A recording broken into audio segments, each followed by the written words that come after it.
What is up, YouTube? My Cowboys family here, bringing you guys the latest update on our very own Dallas Cowboys. And of course, as always, thank you so much for joining us here tonight. Take a second to hit like, subscribe, hit that notification bell, follow us on all social media at MyCowboysFamily, and of course, hop into the Discord. The link for that's in the description box down What's below. up, everybody? Sunday, fun day. It's the finale here. That's right. For the week, but it's also the big, complete, full recap and grading of our 2023 NFL Draft for our Dallas Cowboys. That's right. Welcome to the show, guys, here at My Cowboys Family. Always representing. That star over everything. You know how it is. Navy, blue, silver, and that star over everything. Guys, thank you for checking in with us here. Much love to everybody. You know, got to do a couple shout-outs here, and we're going to start off with that. And we're going to talk about this draft for our Cowboys and how you guys feel about it, how we feel about it, and some ins and outs as well we're going to discuss here tonight. So buckle up. It's going to be fun. I also want you guys to remember to vote. Not just vote for the elections. I'm talking vote for our poll in the chat. Make sure you guys check it out. Maybe, it's basically the grading, right? It's the grades today. So today we want to know what you guys would give this draft. So that's what you're going to vote so make there. sure, obviously, let your thoughts be known in the poll. And as we kind of go through some of these players, too, we've kind of done this a few years now in a row, but we're going to be giving every player kind of like a basic grade, adding it up, and just kind of seeing how that correlates to our thoughts as well, right? Because I remember one year we had it rated, not so high, but once we went through every player, it ended up being better than we thought. Yeah, so, we're going to give you an average. We're going to average it out. We'll just do that as we go through the players here in a quicker way than yesterday. And also, you guys, I want to know what you guys think. Yes. A or B? Kind of fantastic draft. A B or C, a little more above average, let's say. A C, a B or C, but a C or D. Now we're a little bit below average here. And then you got the DF, which is horrible. I don't like it. I hate it. Yeah. You guys vote now. Let us know as a family here. Let us know as a group, our new Cowboy group of rookies we drafted. How do you see this overall draft, and how do you feel about it? So we'll talk about that and more. That's tonight's show, and also some kickers, free agent wise, that Jerry Jones said we're going to be looking at, and some guards that I want to bring up here, just really in a quick way here, near to the beginning of the stream, about some free agents, and maybe we're going to kind of fill in some maybe some gaps that we have left on this team at kicker, obviously, and maybe at left guard. We'll talk about it in a quick way tonight on this channel, on this live stream. So thanks again, hitting that like, subscribe, and notification bell, and baby, let's do them shout outs here. The shout out for the sponsor of the week. Of course. Much love to the man himself, Mark Hovsepian. Mahalo to you, Mark. Appreciate you, of course. Not just the sponsor of the week. He's bossing that stream, boss around with 90 points on the board. Yeah, guys, much love to the man from Hawaii, repping it here. I mean, he's got the all-time record, the sponsor of the week, 15 weeks in a row. Give it up to Mark H. Also, give it up to Trent M. Why do you say that? Well, tonight may be his last night of holding it down as the Cash App crown holder here, the king of the Cash App. Trent M, appreciate you, man. And Ole from Australia, repping that star over everything. Appreciate it. But then we also got to start to shout out, maybe turning the page to a new week. We'll see who takes over. But if you look above me here, you'll see Jason Renfro. He is currently the leader in the Cash App and on the overall board. So he's coming for the crown. He's coming for the sponsor of the week from Mark Hovsepian tonight. We'll decide it. We'll see what happens. But that's right. Jason's like, just to make sure, I want to make sure no one catches me. He dropped a $4 holler after the stream last night, post-stream, pre-stream, whatever you want to say here for tonight. But $4 holler, go Cowboys. Jason Renfro adding to his lead, just by a little bit more. Much love, Jason. Yeah, so appreciate you. Appreciate everybody who's dropping the love. Everybody on that board above us. Mark Hovsepian is in second place. He wants that top spot. We'll see if he takes it. Either way, thank you all for the love and support. And thank you guys for dropping the knowledge in the chat all night long.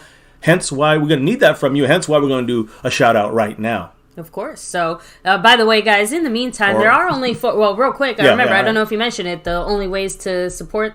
Oh, yeah. That's what I said. That's why I was a little confused for a second. Yeah, all right. No, I think you can do the shout outs earlier, and we almost got it all messed up there. But yeah, there's 4 ways of helping the channel out right now. Since there is no super chat and there is no membership as of this moment, we hopefully sooner than later something will change.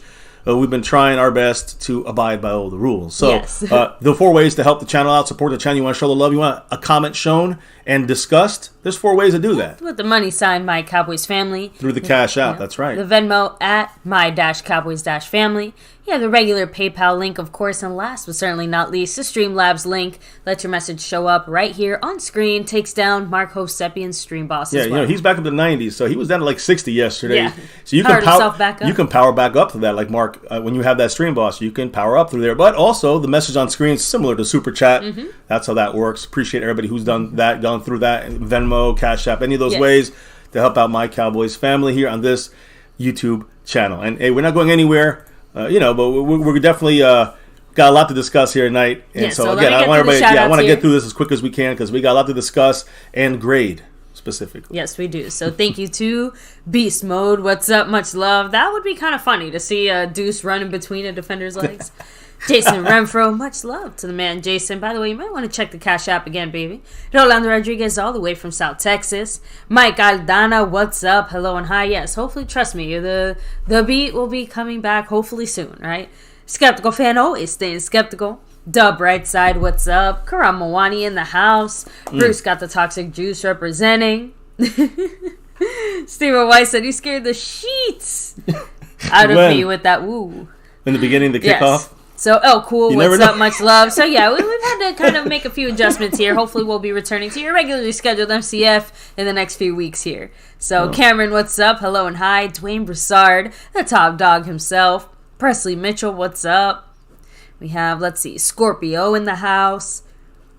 Titan Anderson, much love to you. Titan Anderson, much love. We had Billy Scott here yesterday. Yeah. Tennessee Titan. House Nelson in the house, by the way. You guys had a good draft. I see what you guys are doing. Let me see. So I think that's everybody here so far as of now. So again, guys, thank you so much. Appreciate you all.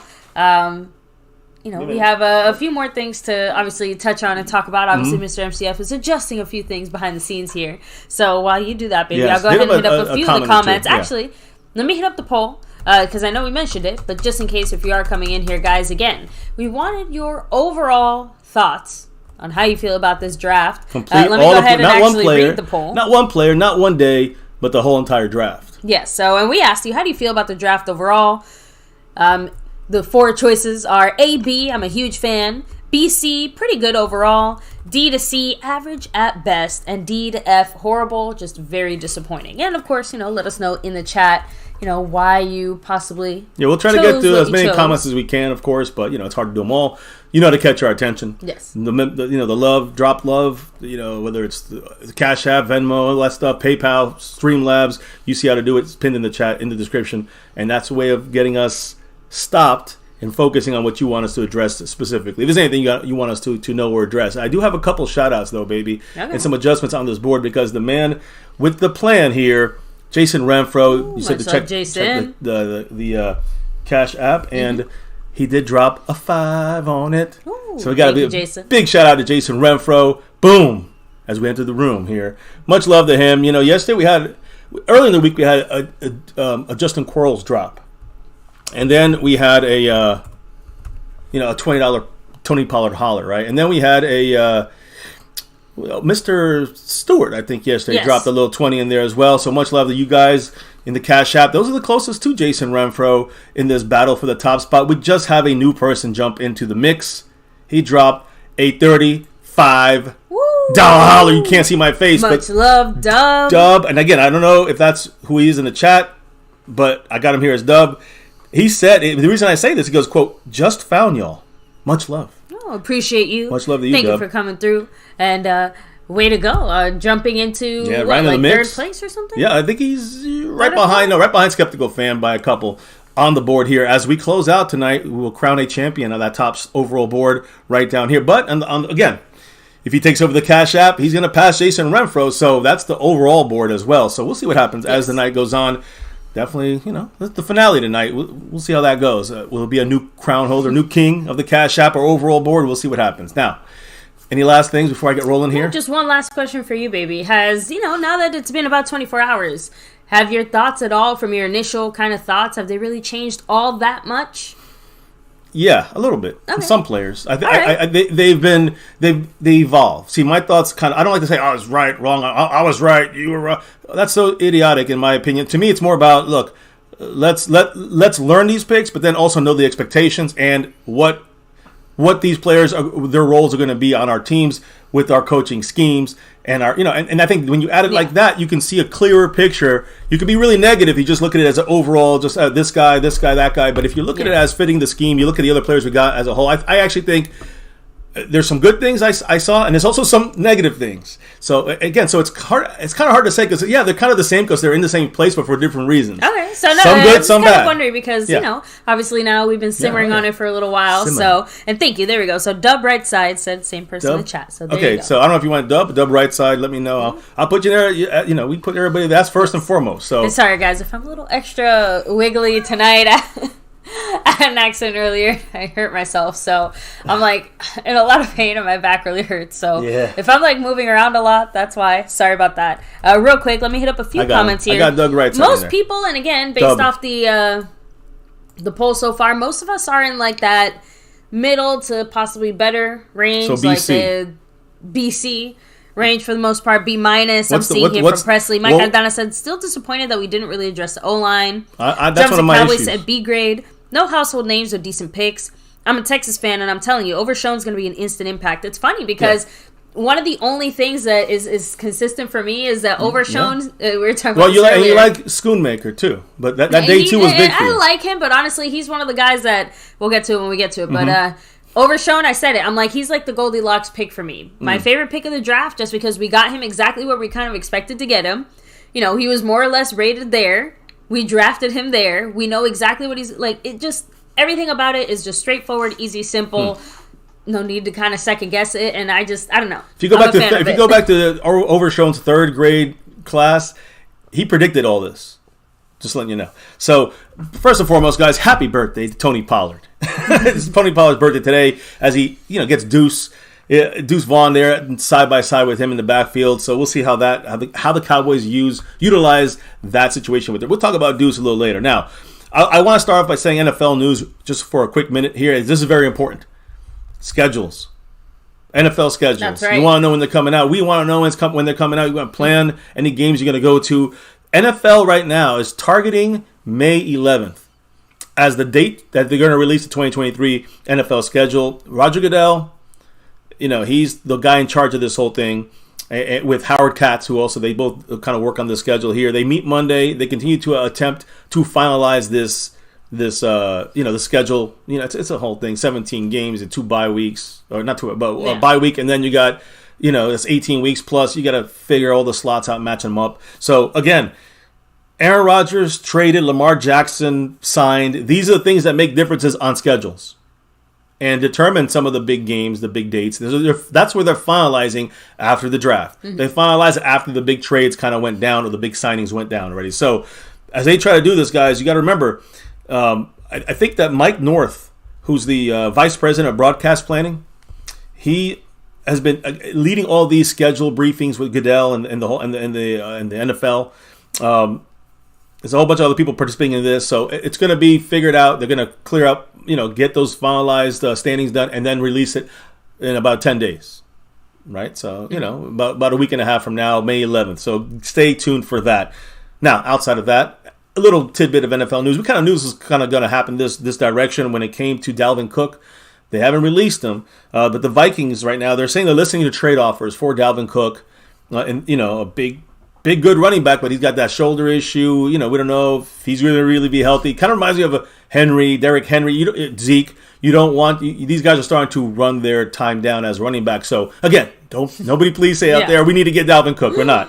Now Zadarius Smith, also linebacker, edge rusher, outside linebacker, edge rusher in the 3-4 defense that they play out there in Minnesota. Zadarius Smith, who, by the way, I can't stand him. He's a great player, but I can't stand him because he kept fixing his brace every time the Cowboys got a big gain against him when he was with the Packers. So, and that stopped the Cowboy momentum. In a game about 3 years ago, you can see our reaction. I was saying it then. I said it to him in person. And Zadarius Smith, nice guy, good player and all that stuff, but he's also on the trading block for the Vikings. Just want to throw that out there. And their contracts will have to be adjusted as well before any trades are made, so they are trade applicable, because right now no one's going to trade for these guys with their salaries. Yeah. So now back to the NFL, I guess you can say. I guess more of this when our schedule comes out, we're going to play against 10 of the top 20 players chosen in this NFL draft this year on our schedule. A lot of people are saying that maybe the Chargers might be the team that we open with. I don't know. Who knows? That's SoFi. But as far as favorites to win, now after the draft, those betting odds and all that stuff come out.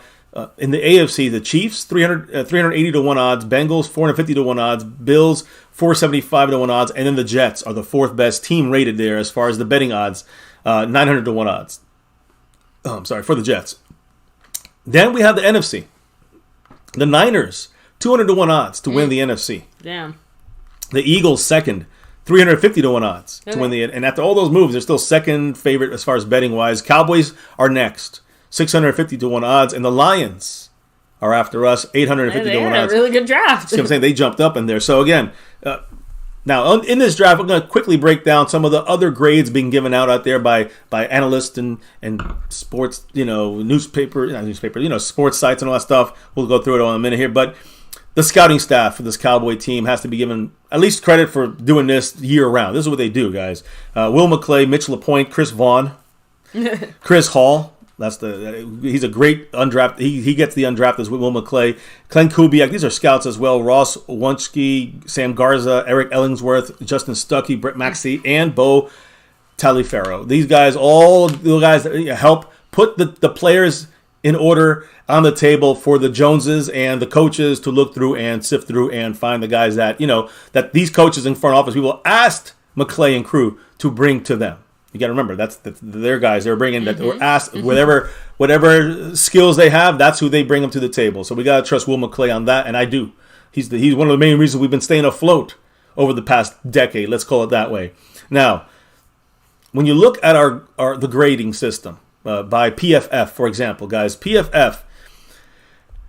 Oh, I'm sorry, not PFF. I'm going to say PFF. I'm actually going to talk about PFF in a minute, but it's more about Dane Brugler, who we're going to go back to him in a minute because we are undrafted. We got like 9 out of 13 or 10 out of 13 guys that are on the top 300 list on his in his big book or whatever you want to call it. So where did he put our current drafted guys? And I'm going to actually put up there on the screen our guys from 1 here. to 300?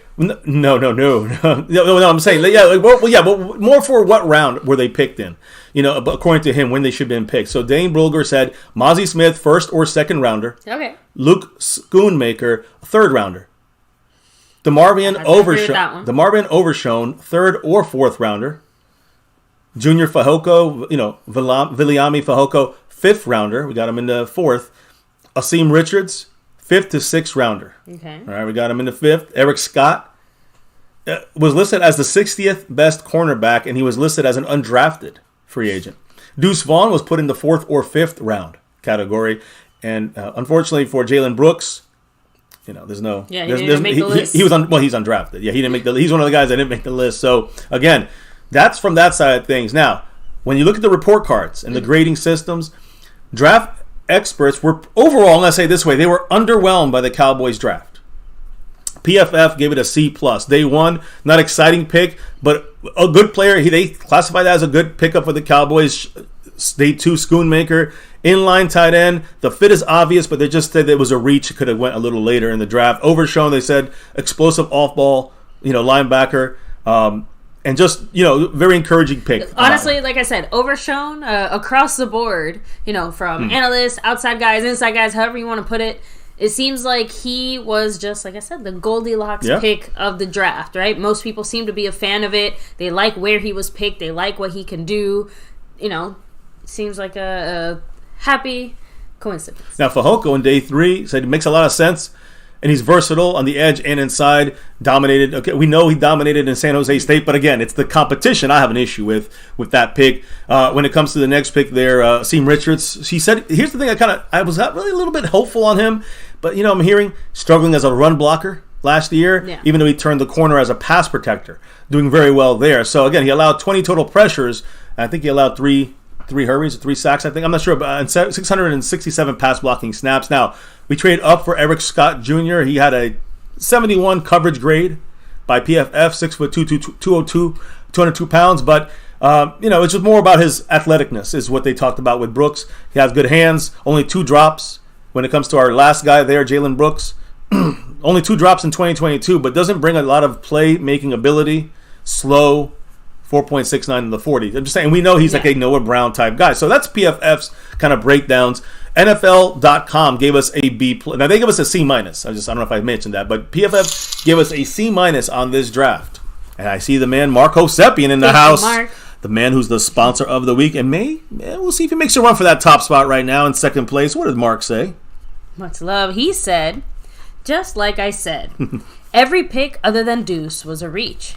Most peeps say this was an okay draft. The issue was we picked players when better players at positions of need were there, and that's the clown show. And that's what you hear with Luke Schoonmaker, third round prospect. A lot of these guys were, around after, or a round and a half after where they were supposed to be picked, and we picked them a little around earlier. But you got to remember one thing. I am going to say one thing. I'm going. Skeptical fan dropping that $3 holla in the house. Right. Backing up Mark Hosepian's $3 holla there right after with his own. Go Cowboys. Woo. Thank you, skeptical fan. I appreciate you. Much love. Always, you got to stay skeptical when you got that clown show in the front office. But much love to both you guys, okay, Mark. I think a lot of people are skeptical about fan. some of these picks. And like I said, they should be. Like I said, the Mazi pick, I like it. It makes sense. All good.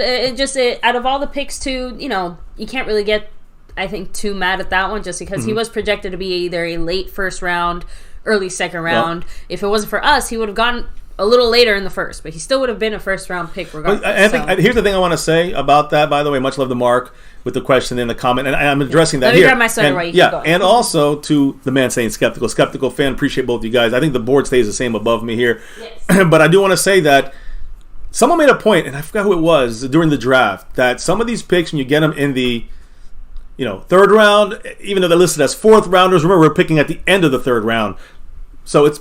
You guys understand what I'm saying here? Especially when you start getting some comp picks, they go back farther, right? There's like 20 picks before you get to the next round after the last pick of the actual, draft. When you get the comp picks involved, it's like 10 picks, 12 picks before the end of the round. So I think you got to remember that when you start seeing comp picks involved, when you start seeing third, fourth, fifth round, you start seeing reaches. It's not really reaching. It's more like some of them you could call reaches, but if you see a guy, he's supposed to be gotten in the third or fourth round, like Overshown, we got him in the third. I'm sorry, he's supposed to be in the third or fourth round for him. That fits. That's not a reach in that sense, at least by Dane Brugler, let's say, for that example. But Luke Schoonmaker, everyone said third, maybe even fourth rounder, right? So Poonmaker. Mr. Mark Hosepian once again with another 1, 2, 3 on it. Brandon Cook style. Number 3 is Brandon Cooks this year. That's already been taken. Some people want some of our rookies to get number 3. Ain't happening. What did he say? Mark Hosepian said yes. Even Mazi. Yes, he's a beast, and yes, he's a nose tackle, but 0.5 sacks over 3 years. It was truly a pick out of need. We just can't expect him to be some Dante Poe. This has the potential to be it says Dante Poe. But this has the potential to be a Pittman Carver pick. I think, again, I think Mark, I love you, but the one thing Mark does is always looks at the final stat line, production. I look at, that's where we disagree. Mazi Smith's going to make everybody else have better production.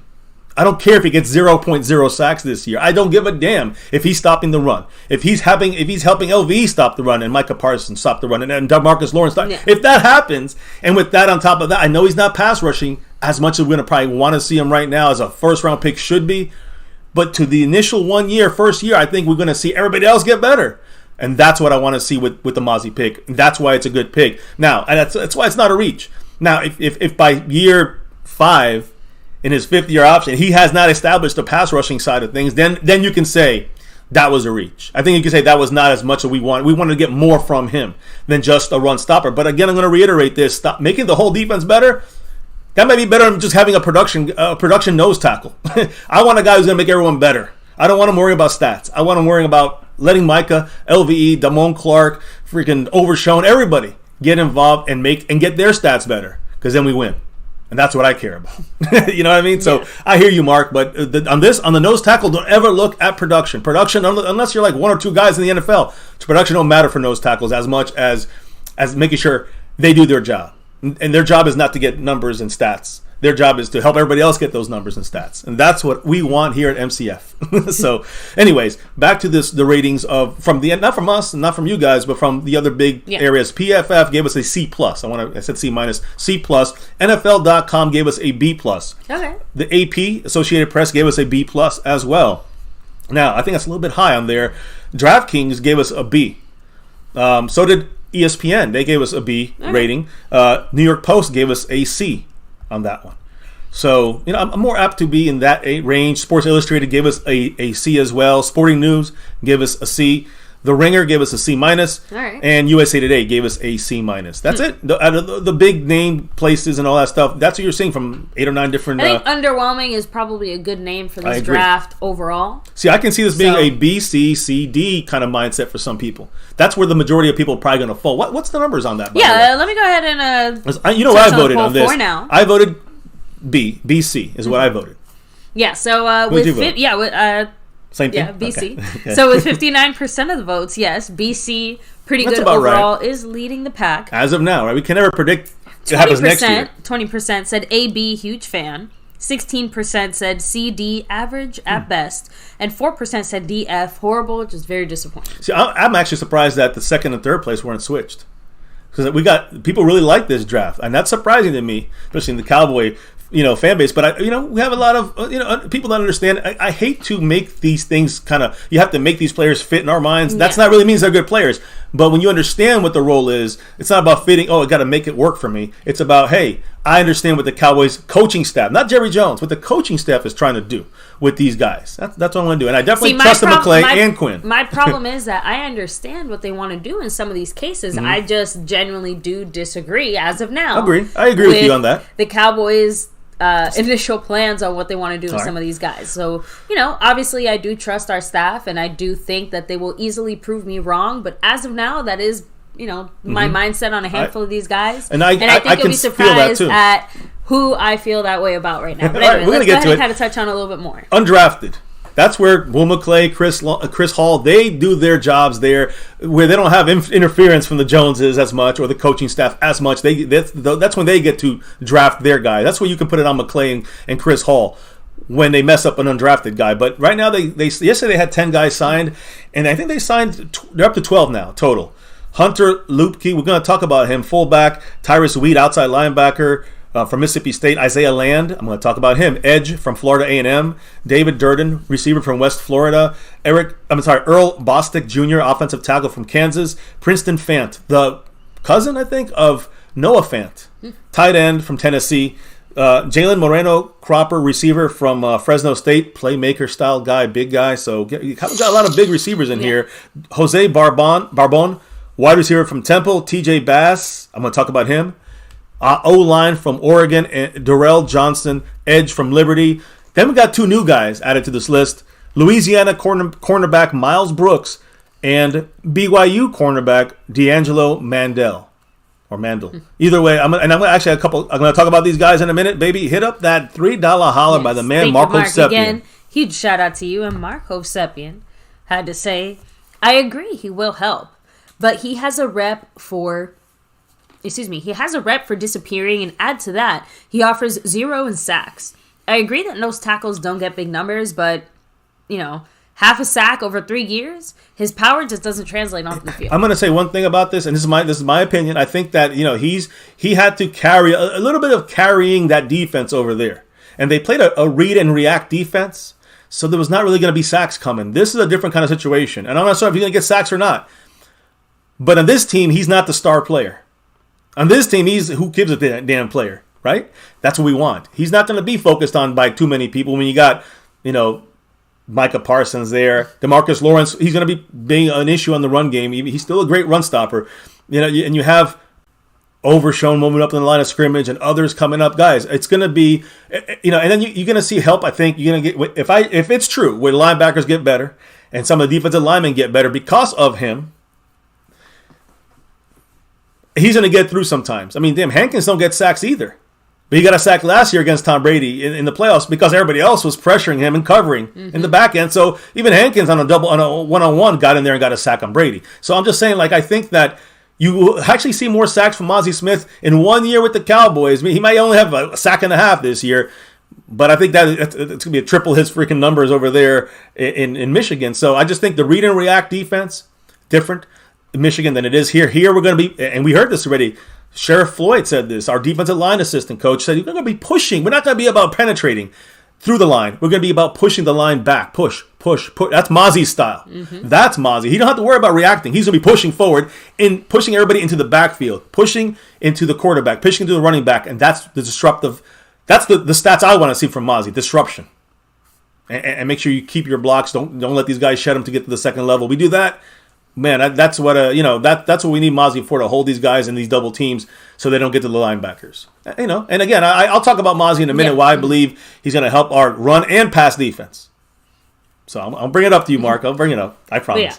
So real quick, I also saw a few comments here. Reaper saying, why do people care so much? Why do people care about sacks so much for a defensive tackle, though? Mike Aldana saying defensive tackles don't normally get the glory, unlike other positions. So and that's Scorpio adding, like you said, Mazi will have it easy without other players next to him. So that's gonna, again, he didn't have Micah Parsons, DeMarcus Lawrence, and the rest of our defensive line and defensive linebackers in Michigan, right? They were good, but they weren't like the way we are here in Dallas, where we have the defense. We have the defense. We all can agree. You can not like the moves. We got a goddamn good defense. We all can agree. And so Mazi's going to be just another piece, and he's going to do his job. He's going to show up a little more, I think, for those that want the stats on the stat sheet. Yeah, Mr. Stewart, again, he'll help. DeMarcus Lawrence, and make sure that even though he's getting a little long in the tooth, we're going to make sure we get every bit of usefulness squeeze every little piece out of him, right? Exactly. We need him healthy for an entire whole season. So real quick, thank you, Mark Hosepian, once again with another $3 holler. By the way, he's at 99 points. Whoa, he's almost fully loaded. He said Mazi will have an impact because our defensive tackles suck. Yeah. The linebacker and defensive edge will get 10% of the snaps. G's a practice squad guy. I'm guessing the guard. The cornerback and receiver are joke picks. The running back will be a stud. A second round tight end who will share snaps is not good. And I think that's the one that, okay, I know Eric Scott, to me, I'm with him on that. And we'll talk about the other guys in a minute, but I think when you look at the top 3 picks, which are the value, the big picks you're looking at right there with Mazi, Luke, and DeMarvion, these guys are the guys that got to show up here more consistently on the field. We got to see more impact from them in year one. And I think we're going to see, I know what the Cowboys are doing, and whether it's a reach or not, I know we're going to say it's a reach for Luke, but I think what the Cowboys trying to do is bring us a better version of Dalton Schultz. If we don't like that, you love it, you hate it, I don't know. But either way, that's what I think the Cowboys are trying to do. I'll get into that in a minute. Okay, whether that's good or bad. Yeah, I'll wait to say my thoughts until we get to him specifically. Let me get back to Jason Renfro dropping 2 $5 hollers back to back. Much love, Jason. Appreciate you. Yes, with the 5 and a 5 on it, guys. He's got 5 on it twice. Yeah, that means he's got another 10 lead over there. Trying to get a lead over Marco Sepian, and Jason Renfro is still in first place on the overall board, Cash App, and trying to get that crown back. That's right. Much love to Jason Renfro. 2 GO Cowboys, 2 5s on it right there. Appreciate you once again. So now where were we at, baby? Was I on the undrafted guys? I think. Yeah, we still haven't really moved. Well, I announced all the undrafteds, yes, but really quickly, I do want to bring up a couple, and I'm going to take this off the screen because I don't need to see these guys when we're talking about the undrafteds, guys. So 2 guys that we just signed overnight today. Today, cornerback D'Angelo Mandel from BYU. Formerly from Louisiana Tech, actually transferred to BYU, signed with the Cowboys as an undrafted free agent. He led the Bulldogs with 8 pass breakups last year, has 9 career interceptions. All right, well, he's practice squad guy, right?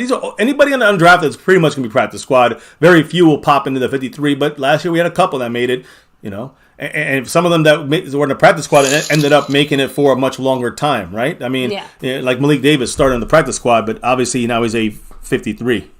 Speaking of 3, another 3 on it by Marco Sepian in the house. Thank you, Mark. Appreciate you. Much love once again. You know what he had to say. I want to know. He's fully loaded, by the way, powered up. He said, Mazi and Hankins will make it hard to run on. My point is, we got projects. We need contributors, not guys that'll be here and there. Worst thing is, we got nothing in the O-line depth. Smith goes down, and we are annihilated. Well, I know, and here's the thing. I want to know what you think when I get to the offensive linemen that we have that are still out there, and you'll see what I mean, Mark. I promise you, because I had this ready for tonight: kickers and offensive guards. Yeah, because I saw it coming earlier, I think, by Scorpio saying, are we getting Robbie Gold, or are we just like going to sit here and twiddle our thumbs and not... There's more than Robbie Gold, but yeah, Robbie Gold's an option out there, and I'm going to get you the information. I promise you're going to love it, and there's some names you might not realize are going to be on this list as kickers, and even as guards. So we'll talk about it here. Right. Much love to Mark. Appreciate you, man. I'm going to get to that. Now, I'm willing to trust you on that. Just real quick, D'Angelo Mandel, that's one guy. The other guy we signed from today, Louisiana, cornerback Miles Brooks, and Caleb Hayes as well. They signed... but I was going to say here, I'm sorry. Mandel's to the Cowboys, Hayes to the Jacksonville Jaguars. But anyways, that's Miles Brooks going to the Cowboys, like I said, guys, from Louisiana, cornerback right there. So I just want to take a couple of these undrafted guys. We'll get into these undrafted guys a little bit later down the line, the rookie camp and all that stuff. But TJ Bass. Again, he's in college. He's playing in Oregon. Offensive lineman, he can play tackle and guard. Pretty decent, undrafted. We got him on our team. He's ours. Pretty decent pass protector. But the issue with him is not a lot of athleticism, right? Yeah. But he has a good job mirroring when he's in pass protection. He plays a little bit too upright. He has the hands a little bit high. Strong punch. Decent anchor. We'll see how he plays into this. It's just another practice guy, probably another practice squad body. But there you go. A lot of people like him though in the NFL. He has a solid depth piece. But he has to prove he can play on the interior and play with better technique on a consistent basis. But he is expected to be left tackle, left guard. Length issues make him a better fit inside. He's 6'4", 330. He's a big guy, but his arms are a little bit shorter, so he's going to go more. They got to get him ready for the guard spot, and that's that makes sense. We're throwing a lot of low rent, draft picks, lower ended draft picks at the offensive line and undrafteds. I'm not too confident in that, and I think I echo what Mark has been saying this entire, this really leading up to this last year and into this year. So what did he say, baby, with the other $3 holler? Thank you again, Mark. He said, you realize if we got some Puna, we could have drafted Mayer, who is a difference maker, and gotten Osiris, which is a top 3 guard in the second round. And the 3rd and 4th round pick could have been used to grab another guy. And I agree with that. I agree with you on that. The Joneses do not agree with you on 2 things. They didn't want Puna, and they didn't want Michael Mayer. Yeah, I think one of the more confusing parts of this draft is the fact that Schoonmaker specifically, for example, something about him similar to that Eric Scott guy or whatever his name is. Eric Scott Jr. We, in particular, as in the Dallas Cowboys, have these guys ranked higher because of some particular reasons. Now, what internal metrics are we using that somehow other teams are saying, no, we'd rather pass, or these guys are rated much later, or something like that? Like, obviously, we're seeing something that other people aren't. Well, I think someone said need, and I don't know if it's need per se. It's more fit. I think it's need and fit, right? I think it's the way they fit into what we're trying to specifically do, which I don't think it's the best idea, but that's what they're going with. And I think it's, McClay is asked to bring this kind of tight end to the room. I know. And that's what he's going to bring. You know what? I think a good example here is shoes. Would you rather have to wear a pair of shoes that are a little too small or a little too big? A little bigger. Because I'd rather wear shoes that are a little too big. We can always grow into them or put on more socks or do something, right? But when a shoe's too small, done. It's just pain the whole time. There's no way around that. So, going back to the undrafteds real quick, guys, and much love to Mark again. Not getting Mayer was a little weird. I do have to admit. There was an issue with his knee, I think, but he still was okay. He got drafted before we even picked our second round. And that's why I'm just trying to figure out, what is it about Schoonmaker that was so much specifically better? He is a more athletic Dalton Schultz. That's simple as that.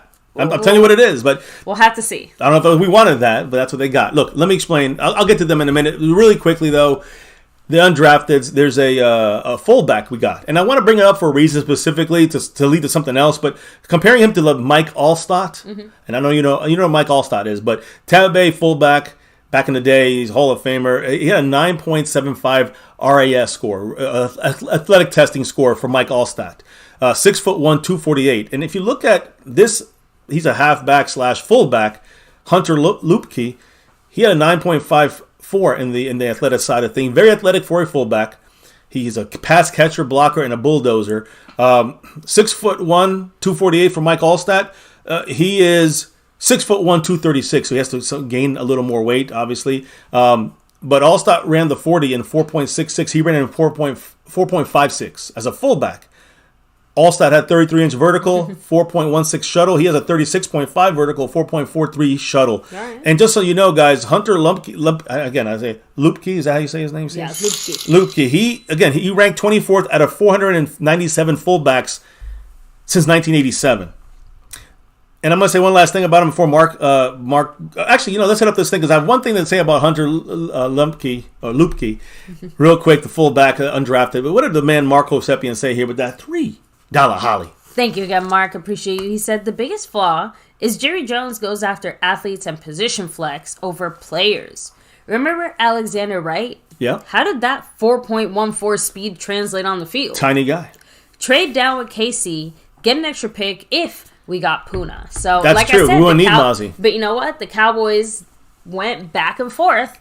In the end, they decided that getting Mazi Smith was worth it over the 2 or 3 other guys that they had on their board that they figured would have been available. Sounds like at least 1 or 2 of those guys would have also already been gone because after we picked Mazi, other teams went defensive tackle as well. So that's true. The Cowboy, I think Steven even mentioned, some of those guys also would not have been available had we taken the chance of passing on Mazi at that moment. So I don't know what that means, but I think it's a lot easier for most people to still swallow getting a second round pick or second round rated guy at the 31st pick in the draft in the first round. Does that make sense? More so than 26. So, I know, but we wouldn't have gotten him. He would have been taken. No. But I'm talking about just even any other player. Right. Any one of the other players that we had that was rated as like a really high second round value, getting him at 31 in the first round, that's a stone throws away. It's a little different than getting a high second round value at 26. But remember what the Joneses love. 1, 2, 3, 4, 5. That 5th-year option. Yeah, we don't know. They love that 5th-year option, those first rounders. We don't know what the details were as far as like what Kansas City was offering for that trade up. We just know for a fact they would have gotten Mazi. And that was the difference maker. And that's why the Cowboys didn't pull the trigger there. So, by the way, going back to these undrafted, and again, thank you, Mark, for the knowledge and the love there at combo. I did want to say this fullback, Hunter Luepke, he is rated. Remember we talked about Mazi? He was rated as number 1 as the number 1 guy on Bruce Feldman's freak list. We knew this already. This fullback ranks 55th on this list because he is a fullback and he's unbelievably athletic, fast, strong. So again, what does this mean for the Cowboys? He practice squad, right? Probably. Mm-hmm. But we know kickers and fullbacks and punters. They can still have some good guys out there floating around if you want one of those guys. And McCarthy does like to use a fullback. We did get Luke Schoonmaker, who is going to be an inline blocker, which sometimes I like to say a little, tight end fullback kind of situation. But this fullback, Luepke, was a one-back runner in college, productive when he had the ball in his hand, whether catching it or running. More of a straight line kind of running guy, more like the Deuce is a wiggle, goes left and right. He catches well, had shoulder issues in college that had to be checked. That's the only thing there on him. But fullback, worth the risk pick there, you can say, as an undrafted guy. And the biggest thing about this, if he is able to make the team or if he's able to give the Cowboys whatever they want to look at, what do you think about the chances of Zeke not being here? I know that Jerry Jones said nothing changed, but this was after the draft we got this guy, after Jerry Jones spoke. So if Hunter Luepke can do the power stuff, do we go get Zeke? No way. If he cost him $2-3 million. Because again, now we have a guy who can do that power stuff, but he's also younger and cheaper. Yeah, and also very inexperienced, and we don't know what we're going to get from him. We know we get from Zeke. That's touchdowns when he's on the goal line usually, right? So it just comes down to the Cowboys, what their scheme, what their wants are, and it's just something to keep in mind. I just think it was an interesting kind of find there. So anyways, baby, yes, Mark Hosepian with another 3 on the. What did he have to say, baby? Thank you, Mark. He said, do you know what KC was offering? We got a wide receiver in free agency, so we weren't forced to reach for a wide receiver. Great move. Did not do that for the defensive tackle. It's just clown show. Some great signings after the draft. The fullback that sticks with Deuce. Yeah, no, and again, I hear you saying, I feel your anger and issue with the trade down. Just the Cowboys are very reluctant to do that, even if it was a great deal. For multiple reasons, because they're reluctant clown show style, and they're reluctant because they wanted Mazi Smith. So I hear you there. But yeah, these other signings, again, I don't want to put too much into this one. I'm kind of trying to fly through it. I have one more guy to talk about, which I think maybe a guy makes his team from the undrafted. All right. And so we'll keep going that, and then we'll get to the free agent stuff I want to discuss. But Isaiah landed in Dallas. He's a linebacker. He's really an outside kind of edge rusher in a 3-4. He had an 8.6 in the athletic scores out of possible 10. He ranked 372nd out of over 2,600 linebackers from 87 to now. Yeah. But the things I saw, the biggest guys, he's huge. He's 6'3.5", almost 6'4", and he ranks, that's elite numbers there at the linebacker spot. 40-yard dash, elite numbers, 20-yard split, 10-yard split. These are all way above average for the linebacker position. Broad jump as well. The only thing he kind of suffered a little bit was the shuttle. But remember at HBCU, Deion Sanders was ashamed of 31 other teams because only one player was picked from the HBCU colleges. And, this is one of those guys, Isaiah Land, who was not picked. He was the second highest rated HBCU guy. We got him. And he was pissed. When he got signed with us, he still was upset. Yeah. He's the one that looked very upset, not very happy. But he's going to become a Dallas Cowboy. He's going to be showing. I believe he's going to have a little bit of something to show, right, to the rest of the NFL and the world. So we'll see if that helps motivate. Now, just really quickly, guys, when you look at Dane Brugler's top 300 guys, where did our undrafteds land on this? So Wheat, defensive edge that we just I just talked about. We signed 4th rounder. Was his 4th? He was supposed to be gone in the 4th round. All right. By Dane Brugler, and he is an undrafted that's with us right now. The man, way to go, Marco Sepien with another $3 holler. Thank you, Mark. Appreciate you once again. And he said, "Here it is. Not trying to be a Debbie Downer. It's just we are so effing close and needed a few difference makers. But Jerry Jones went for quantity over quality. Like I said." 1 second A++ moves followed by C moves. It's a clown show. And I exactly understand what he's saying. I understand what he's saying. I know it's hard to. It's kind of hard to see past that once you know that you could have had more, right? And I understand what he's saying there. I understand, but I'm going to try to give you the good and bad today, like on each pick. So we'll see on a quick little go through here as we get to that. So much love to Mark. I know you're making your voice heard, and I truly do appreciate it because it keeps us grounded here too when you bring up some of these points. It's at the end of the day, better to be realistically, I don't want to miss disappointed by the draft than to try, just slap a smiley face over it and just say, oh no, everything's great. Exactly. Like I saw people out there that are Cowboy fans and content creators, and even DallasCowboys.com. They're going to paint you the rosiest picture. It's the Jerry Jones way. Now I want to try to paint you the real picture. That's my hope. Because that's what I want to know about this team and these guys. I know it's going to be good, and it's not going to. Some of these good things are not going to come out for these players. I know there's some bad. Hopefully, some are going to see the bad, but some you're not going to see that much. Like Tyler Smith is going to be this surprisingly fantastic when it came to the things we thought he had an issue with. So again, you got to let it play out, but we can have our assumptions now, all of us, right, about what's this. Let's hear some experts like Dane Brugler. He said. Wheat's a 4th rounder. We got him undrafted. TJ Bass, like I said, the offensive lineman, the guard. Yeah. He's a 5th or 6th rounder. You're looking at an Asim Richards type of guy in there. So we got a guy like that now undrafted. Isaiah Land, a 6th rounder. Bostic, Brooks, Durden, Luepke, and Cropper, receiver. All these guys were 6th or 7th rounders. So we got, again, just like our last pick here in the draft, Jalen Brooks.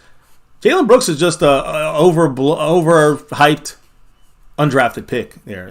That's the reality of that pick. He's just one of these, he's like one of these other guys I'm reading out right now at receiver. And then you look at the guys that weren't even supposed to be basically undrafted. They weren't supposed to be drafted. They were basically going to be undrafted.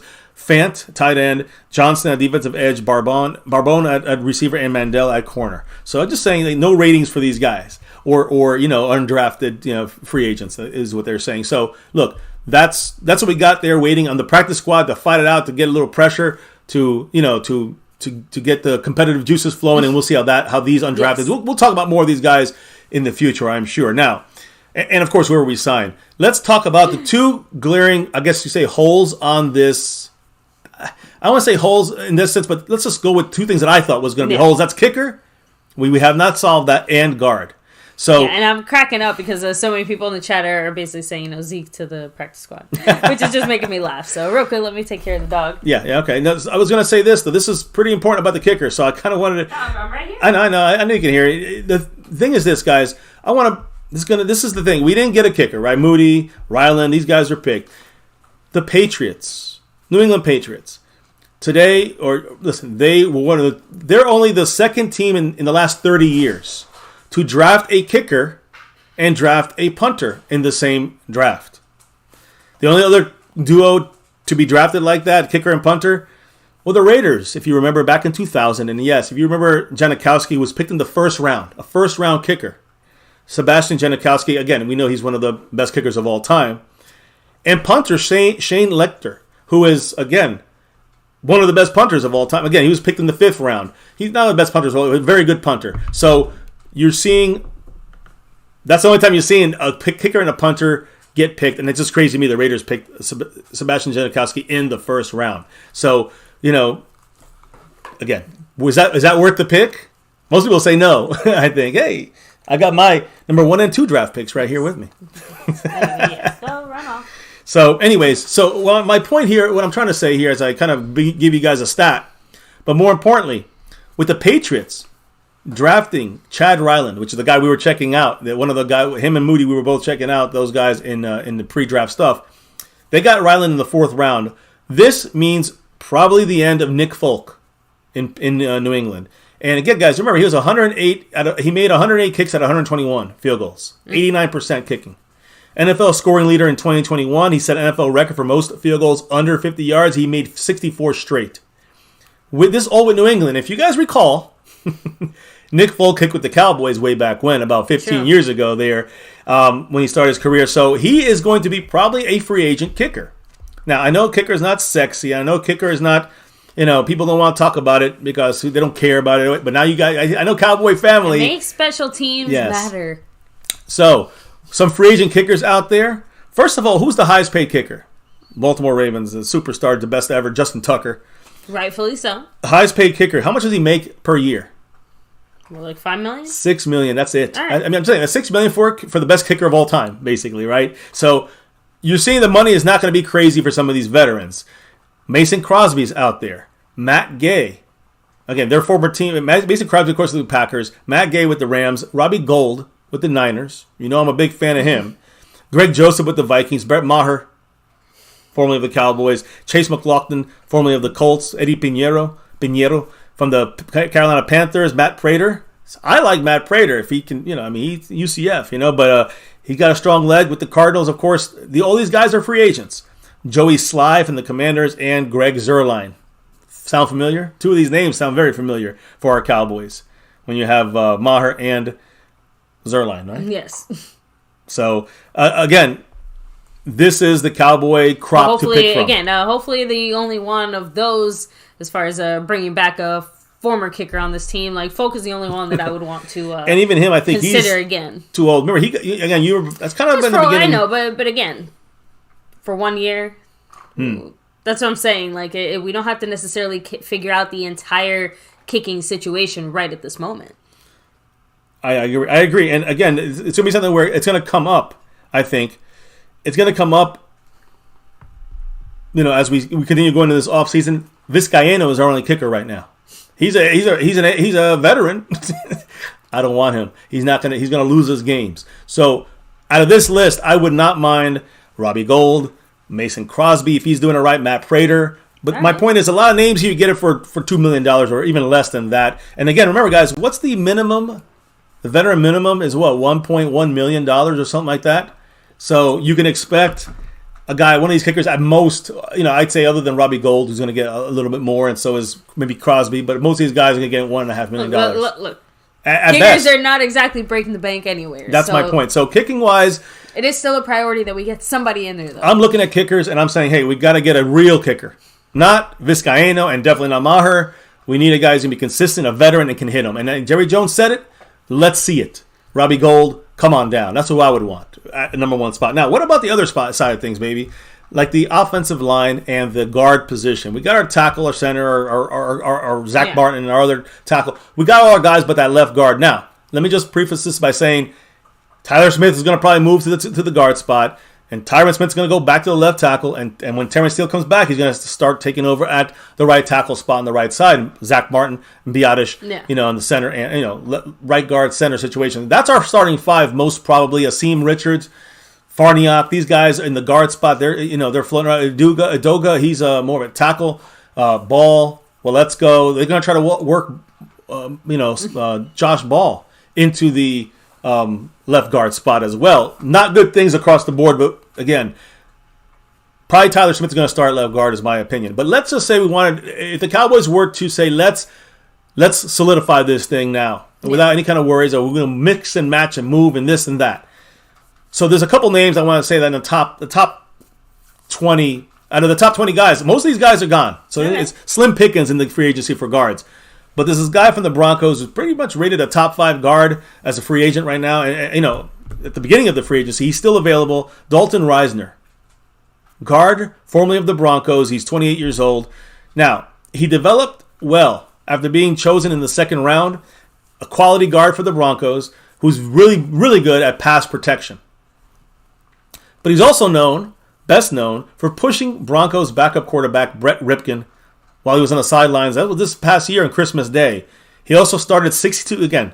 Dalton Reisner started 62 games at an above average level since he's been in the NFL. So to me, if the Cowboys want to solidify this, a 28-year-old good guard, above average guard, Dalton Reisner is the guy you want to move. He's not Connor McGovern. He's not these other guys that we had there, Connor Williams. He's better than all these guys. So if you want to solidify it, be smart, bring him in. Going back to some of the things that Mark says, an improvement over what we currently Correct. have. Reisner goes in there, your worries can start to go to, kind of dissipate about that offensive line because he will be a major, and you can still mix and match, but you got him there as your all-time, left guard if you need him. Justin Pugh. He's kind of Pugh to me, but again, Cardinals last year, he's 33 years old, so a little older, be a little cheaper, a lot cheaper probably than Reisner. Solid blocker when he's healthy. And again, played just 3 full years in his career, and he's 33. So he's been out, he's been there for like 12 years, and he's played 3 full seasons, without getting injured. Now we got Roger Saffold. All right, he's 35. Also, as we're getting older and older here, he was once a terrific guard. He's old now. Okay. He's lost a lot of stuff, guys. He's gonna. You know what? The Cowboys. That's how they like him. He's going to continue to worsen. So if the Cowboys want to go cheap and sneak one, we got a veteran. Don't buy it when it's Roger Saffold from the Bills. Just saying. If it's that, I'd like Reisner. He seems to have a little mean streak to him. So bring him in.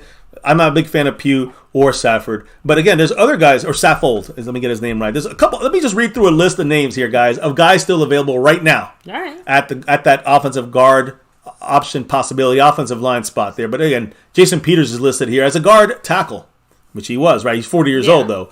A.J. Kahn, Max Garcia, Gabe Jackson, Matt Filer, Elijah Wilkinson, Trey Turner, Greg Van Rotten, James Ferenz, Michael Schofield, Justin McCray, O'Day Abushi, Rashad Coward, Colby Gossett, Michael Jordan, 20, Ethan Greenridge, Doctor Laurent Duvernay Tardif. Remember, guys, Chiefs guy went during COVID and helped out, but he got his doctorate while he was or his MD. I don't know. He's the doctor, guys. Officially, he's the doctor. He was very good. I don't know how good he is now. And Jesse Davis, a guard from the Steelers. So again, not a lot of real great names. You're going to say, I want him starting. So again, I would focus on Reisner and Pugh if you want to go that route. I agree. Not much. Slim pickings is my point. So any quick comments maybe before I go? Now we're going to get to the draft. But I wanted to bring that up. I wanted to say I need a break here. Yeah, no, you guys cracked me up. Let me do this. Mike Aldana said it's too bad we can't resurrect Larry Allen to play left guard. That would be nice. We did get his son, but nothing like his dad. Yeah, so Jim Everett, again, I disagree with that statement. We'll have to see. I think Dak will have a better year this year. Mr. Stewart said, nah, he let Wilson get beat up last season. So, and I think it's one of the offensive lineman free agents that we talked about. Oh. So, what was basically I can't remember which one it was, but he let Russell Wilson get beat up last week. One of the guys I shouted out here. Yeah, I got to go back to that list. That's why I said I can't remember who it was. Let me know who it was. Was it Reisner? I don't think it was Pugh. He wasn't there. Eric Wallace, what's up? Much love. Thanks for joining us here. Real quick, Daniel Berry, Chris Johnson, Mr. Stewart, Mike Aldana, Cactus G, David Lara, all you guys. Everybody hanging with us, take a second to hit like, subscribe, and hit that notification bell. The best, easiest, simplest way to make sure you never miss a live stream here on My Cowboys Family, of course. Hop into Discord. The link for that's in the description box down below. Yes. Let me see. And I got a shout out. Yes, we have to shout out the sponsor of the week currently. Mark Hosepian. Much love and mahalo to you. Also bossing that stream around with 100 points. Yeah, Trent M got that crown in the Cash App. And right now, as of this moment, the calculation, Jason Renfro is still leading the whole pack in the Cash App and the overall board. Even though, I will say, Mark Hosepian's made a little bit of a run. Jason Renfro keeps putting a little bit of space between them, maintaining his lead. And he put another 5 on it right now to go Cowboys. So much, Jason. Much love to the man, Jason Renfro. Keeping it going here. He got his Overshown. He's happy. That third round pick. So let's get into this, baby. Let's get into this. Good. I want to know the grades as of right now in the overall draft. And then we're going to have to, I'm going to go through this as fast as I can so we can kind of tally our grades and then, average it out. Thoughts, yes. Average it out. And once we average it out, we'll be able to look at your guys' thoughts as well in the voting side of things. So make sure you guys keep voting. So go ahead, baby. With 73 votes so far, guys, we asked you guys how you feel about the 2023 draft overall. 62% said BC, pretty good overall. 19% said AB, huge fan. 14% said CD, average at best. And 5% said DF, horrible, very disappointing. And let's discuss it now. Because Mazi Smith, that first pick, we're going to talk about grades and all that stuff. So start thinking about that in the chat. Start thinking about that maybe as well. But how does he fit with the Cowboys? And I just want to say this real quick. This is the importance of Mazi Smith, guys. He plays at fantastic pad level, even though he's big. All right? He gets leverage. He has massive lower body. That kind of is a good combination of lower body and upper body strength he has. But he has great base, great lower body. And he's able to swallow up gaps against the run, and he's able to take on double teams consistently. These are major reasons why we drafted him. Now, I want to reiterate the reason why he didn't seem to have one of the negatives about Mazi is he didn't have a lot of pickup off the line of scrimmage. He didn't have a little get up there when he got the line. He kind of hesitated sometimes, it seemed, on film. But you got to remember, guys, he was tasked with mirroring and controlling blocks to go and shift left and right, not necessarily up the field. It was a read and react defense in Michigan where it's all about filling the gaps, not about, penetration or pushing the line back like we're going to do with him, right? We're going to be pushing the line back with him. So you put Mazi Smith with Dan Quinn and in our scheme, and he becomes a 26th to 31st pick. That pick becomes a 15th pick overall in this draft. Just saying, guys. And I think the thing that the Cowboys are going to use with Mazi is his athleticism for being at the nose tackle position. Now, you want to see that in the future come together with the with the passing with the pass rush side of things, make him a 3-down guy. McClay kind of hinted at some of that potential future versatility from Mazi under Dan Quinn's tutelage. Yeah, so right? and that's one of the big reasons why they ended up drafting him. Yeah, that's one of the. Dan Quinn is going to make this guy whatever it is he shines at. Dan Quinn's going to make sure he shines even more at that. And things he's lacking at, either going to hide it or improve it and get it better. But still, he's going to know ways how to make that lesser shown, the negatives, on Mazi Smith when he's on that field with this defense that we have put together. So you got to remember, guys, he's not going to be a big-time pass rusher right now. So you might say, Mazi Smith, pick number 26 in this draft, he's not even going to help us on the passing game. Yeah. He's not even going to help us, stop the pass. He's just going to be a run-stopping guy, which is all we really, truly want. But I'm going to say this, how he's going to help us, guys. And you guys have to understand. And I'm going to actually take this off for now because Mazi Smith, we know he's number one pick. Guys, he's going to help in the passing game in the play action. I want to explain this one last time. Okay. When there's a play action, what do the linebackers do?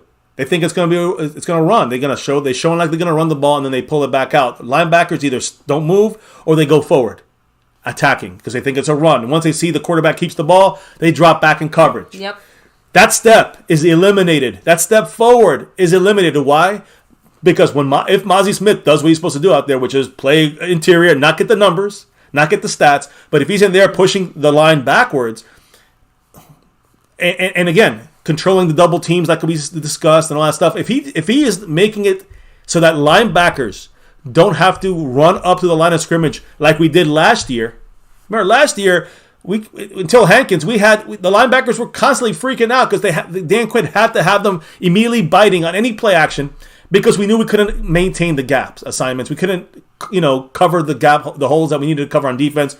That's why you need a defensive tackle like Hankins, like Mazi Smith. Hankins came in, the linebackers didn't have to attack so fast. That's right. And that's what Mazi Smith's going to do. Mazi Smith is going to keep our linebackers from taking that step or 2 steps forward on play action. Play action is a pass. Play action is the way Mazi helps, and that's the way he helps the passing game. He helps our linebackers by not getting too much forward and not losing that depth they need for coverage. Yeah.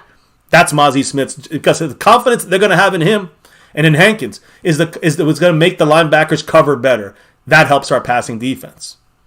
Right? Right. Yeah. So I'm just saying, I think that is a major, major, major thing about Mazi, which is why I love this pick. And also, and I've been saying about Mazi for like 3 months. We've been talking about Mazi Smith in the beginning, right? Yes. Way back when. I know some people out there don't even know who Mazi was when we picked him. I can't believe it. But the biggest thing about it, outside of helping in the pass game, helping in the run in a bigger way, but he's going to help in the pass in some ways, and it's just making everyone better. I said it earlier. I'm going to say it again. He's going to make everyone better on this team. Every defensive player is going to be better on this team because of Mazi Smith. So you're getting a good player that's going to hold those blocks, help in the run game, help a little bit in the play action pass game, and make everyone better. I mean, it's an A. I give this one an A. I'm giving it an A. I need to give it a B for overreaching. Like I said, the Mazi Smith to me is absolutely an A. Like maybe you can argue, whether it's A+, A-, just an A or whatever. It doesn't matter. Well, we're just doing straight up A's, right? Yeah. Okay. Like I said, A, B, it's more C, about D. where within that spectrum would you rank him? To me, it's irrelevant. He is just exactly what Dallas needed, right at a position where we could all live with it, right, under circumstances that honestly just mutually beneficial. So we've been dying for a defensive tackle for years. They finally grabbed one, and I know a lot of people are mad. So I'm still honestly surprised, like genuinely surprised. So it still hasn't quite sunk in that we actually did it. The Dan Quinn effect. So honestly, what do you give this?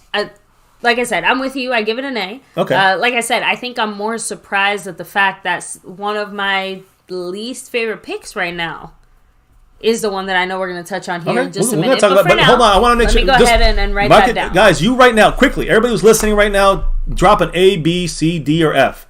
Not a plus, not a minus, just a straight up A, B, C, D, or F on, not the draft, on Mazi Smith. Just Mazi Smith. All right? So we'll read out a couple of your thoughts here, your A's or B's or C's and D's, whatever you're going to give. Yeah. But Mazi Smith gets an A from me, an A from you, which equals, obviously, it's going to be an A from our side. Yes. For Mazi Smith. The total grade for him. So, real quick, the Lunatic, much love. You said Mazi Smith is Micah and Dan Quinn approved pick. Exactly. That's all I need to know. I'm good with that. I trust in McClay and Dan Quinn and Micah Parsons. This is worth it. Pretty much everyone, let me see, A. So the only B I'm seeing here is coming from Mark Hosepian. Everybody else. And I know why. Beast Mark. Mode put B as well. Okay. And I know why Mark said it. Because, again, it's a little bit of a reach. If we had got Puna, we didn't really need him. We could have got another player. I get the domino effect. So, yeah, I hear you there. And the only other thing I would have said is that the Cowboys were going to grab Dalton Kincaid over Mazi Smith. If they were both there, they're taking Kincaid. So you got to pick one. I still don't know. Has he ever said who he'd rather have? Would you rather have Kincaid or Mazi Smith? Go. You got to go now. You got to pick one. You can't trade. You got to go. Because that's what the Cowboys were going to do. That's what they were going to do. So, just curious. Now, do you want to? I guess everyone basically this is a big A here across the board. About 95% go ahead of and, it. Start talking on Shoe Shiner here while I let the little doggy out before she starts. But again, we're going to be voting, so you know. I know. Yeah. I can still hear you. All right, I'm ready. I know. I just okay. Well, all right. Go ahead, baby. I just. Look, if not, she's going to interrupt at a worse time. All right, let her interrupt at the end. I don't know, or not. I guess I'm back, guys. Anyways, Luke Schoonmaker, his measurables, when you look at his analytics, and I'll say more where he rates in his height, weight, that kind of stuff, all across the board, he's on the top of the percentiles. He's pretty much at the height side, 78th percentile, 40-yard dash, 82nd percentile, 10-yard split, 87th percentile, broad jump, 97th percentile, three cone, all the stuff he did at the combine. Very athletic. One of the most athletic tight ends ever on paper. So, by the way, we got Brandon James Shea in the house. Brandon. Real quick with his $3 holler there. You know what he said? Good Cowboys. Giants GM signals that he's open to a Saquon Barkley extension. So, yeah. So, I mean, the Giants, they got that. There was Eric Gray, the running back. I liked him a lot there. They got him. And now they, they're going to also try to extend Barkley. Nothing against Barkley, but go ahead, Giants. I hope they extend him. I will say less. Go ahead, Giants. Go ahead. Let me make sure I put up Brandon James Shea on this board here. Appreciate you, Brandon. Real quick, since I do have a second here, a little commercial break time. Take a second to hit like, subscribe, and hit that notification bell if you haven't. Very simple, easy, quick, painless way to help support the channel, right? And show the appreciation and love here for my Cowboys family. Of course, thank you to everybody who has dropped the love tonight so far, and especially to our sponsor of the week, Mark Hovsepian, the boss of the stream with 97 points after that $3 the drop there by Brandon, yes. Got him on the board, by the way, Brandon, and much love to him. Much love to, of course, the Cash App King, which I think you've already made. I mentioned him earlier, Trent M. And, of course, currently the leader on both boards here, Jason Renfro, overall coming for that crown. He's coming for it. So, back to this, baby, and Schoonmaker, which I know is going to be a lot. To me, he's one of the most, because he is higher up on this list, he's the second pick in this draft, it's going to be the most critical of them all here. So when you look at him on these things and you look at his grades when it comes to receiving grade, catching the ball, 49th percentile. But when you start looking at separation versus single coverage, he's in the 96th percentile. Separation percentage, 97th percentile. He creates separation better than almost every running back, every tight end in this draft. So, again, is that why we should pick him second? I mean, in the end of this, I'm still going to say we should have picked him. Probably closer to the third round. Again, though, I want to make sure I say 58th pick in this draft is basically right before you get to the third round. So it's close to the third round. But I understand the reach here in a way. Would he have made it to the end of the third? I don't know. I don't know if they would have. But the thing is, when you look at what Luke Schoonmaker can do, he's an excellent blocker, and he's a better receiver than most people realize. He has some upside as well again, he does things that are similar to what we do in Dallas at the tight end position that he did in Michigan. All right. So the Cowboys going to work him in every single way. We talked about it yesterday, like 40 snaps out of 60 in a game. He's going to be playing even though he's not going to officially start. When you look who he comps to, who is he compared to? Couple guys here that a couple guys that I think that none of us should be surprised. And if anything, I think that I brought up this guy as a possible free agent to replace Dalton Schultz, Foster Moreau. Guys, Foster Moreau, formerly of the Raiders, I think he got signed somewhere else right now. He has basically has the same athletic score in testing as Luke I can't say his name. Schoonmaker. Yes, thank you, baby. So, again, actually, Schoonmaker is better. 9.86 on the athletic score for Schoonmaker, while Moreau, 9.47. But that's the comp, though. A lot of people compared him to Foster Moreau. And that's a guy I actually wanted to bring in here as a free agent. Now, of course, drafting a second round pick and getting a free agent for a cheaper money, I'd rather go with the Foster Moreau than a not as impactful tight end on the field. Because Foster Moreau is more of a Dalton Schultz replacement. And then on top of that, I'm going to compare him to another guy, Luke Schoonmaker. Dalton Schultz, believe it or not, guys. Dalton Schultz is a lot, like 2 points less athletic on this board than Schoonmaker. So again, Schoonmaker here, guys, is a hybrid tight end who is able to block, not great, but blocks well, very solid. He's not the best receiver as a tight end, but he does great. He does a good job at being a tight end, at a receiving tight end. So he catches well, he blocks well. But again, the extremes. Oh, I did not know that. Foster is sick apparently. Oh, that's right. That's right. I forgot he did have to get out the. He's not playing this year. That is true. I thank you for that. I did bring him up earlier. I knew he was a free agent, but then. He wasn't able to be picked up. Yeah, his circumstances. Yes. So thank you for that reminding. But I'm just saying, like, he was not able to be a Cowboy or not able to be in any team this year because of that. And that was a guy I kind of discussed early in the offseason that would be a possible replacement, a realistic replacement for Dalton Schultz. Dalton Schultz himself, when you compare him, what he is he's a better, in athletic wise, he's more athletic Dalton Schultz. can do more things, believe it or not. And that surprised me because we watched them. And the other options out there, we felt like there was more guys that were better athletic than more athletic, but they're not. He's one of the best, athletically speaking. But we saw guys out there that could block better, that can catch better. At least, but their extremes were they can catch a lot better than him, but they could not block well. The other guys can block a lot better than him, but they weren't really big time receiving tight ends at all. Like he can do both well. So the thing about this, the extreme, the great catching tight end, the Cowboys did not want that. So Michael Mayer, they were looking for a specific balanced running back or tight end. A balanced tight end that can block well and run well. I mean, block well and catch well, but was not about having the greatest catching tight end or the greatest blocking tight end. So that's why, again, they didn't want an all-around guy. Yeah, they didn't want just only a blocking tight end. They didn't want only a receiving tight end. They wanted a guy that can do both and did it well. They didn't have to be great on either, but they had to be consistent and good at both. And that's what the Cowboys got. That's what Dalton Schultz was. And that's obviously why I think some of us are also a little bit more confused in this regard, just because, like we all kind of pointed out, there were guys that could block better. There were guys that could catch better. We did say that, yeah. But if that's not what they were looking for, if they were looking for the most all-around guy, you asked why did they grab this guy? And I'm giving you or what is it about him that the Cowboys liked so much? And that's what I'm trying to give you guys a real answer here. I'm not trying to give you guys BS, or I'm not trying to say lie or overhype or overhate. I'm just trying to be real. I'm not the biggest fan of this pickup, but I understand what they're trying to do with him. They didn't want to go with the extreme receiver type because they got Ferguson. We got Hendershot athleticism. We got the guy, we got all these guys can block really well, but they're not excellent. They're not elite blockers. They're very good blockers.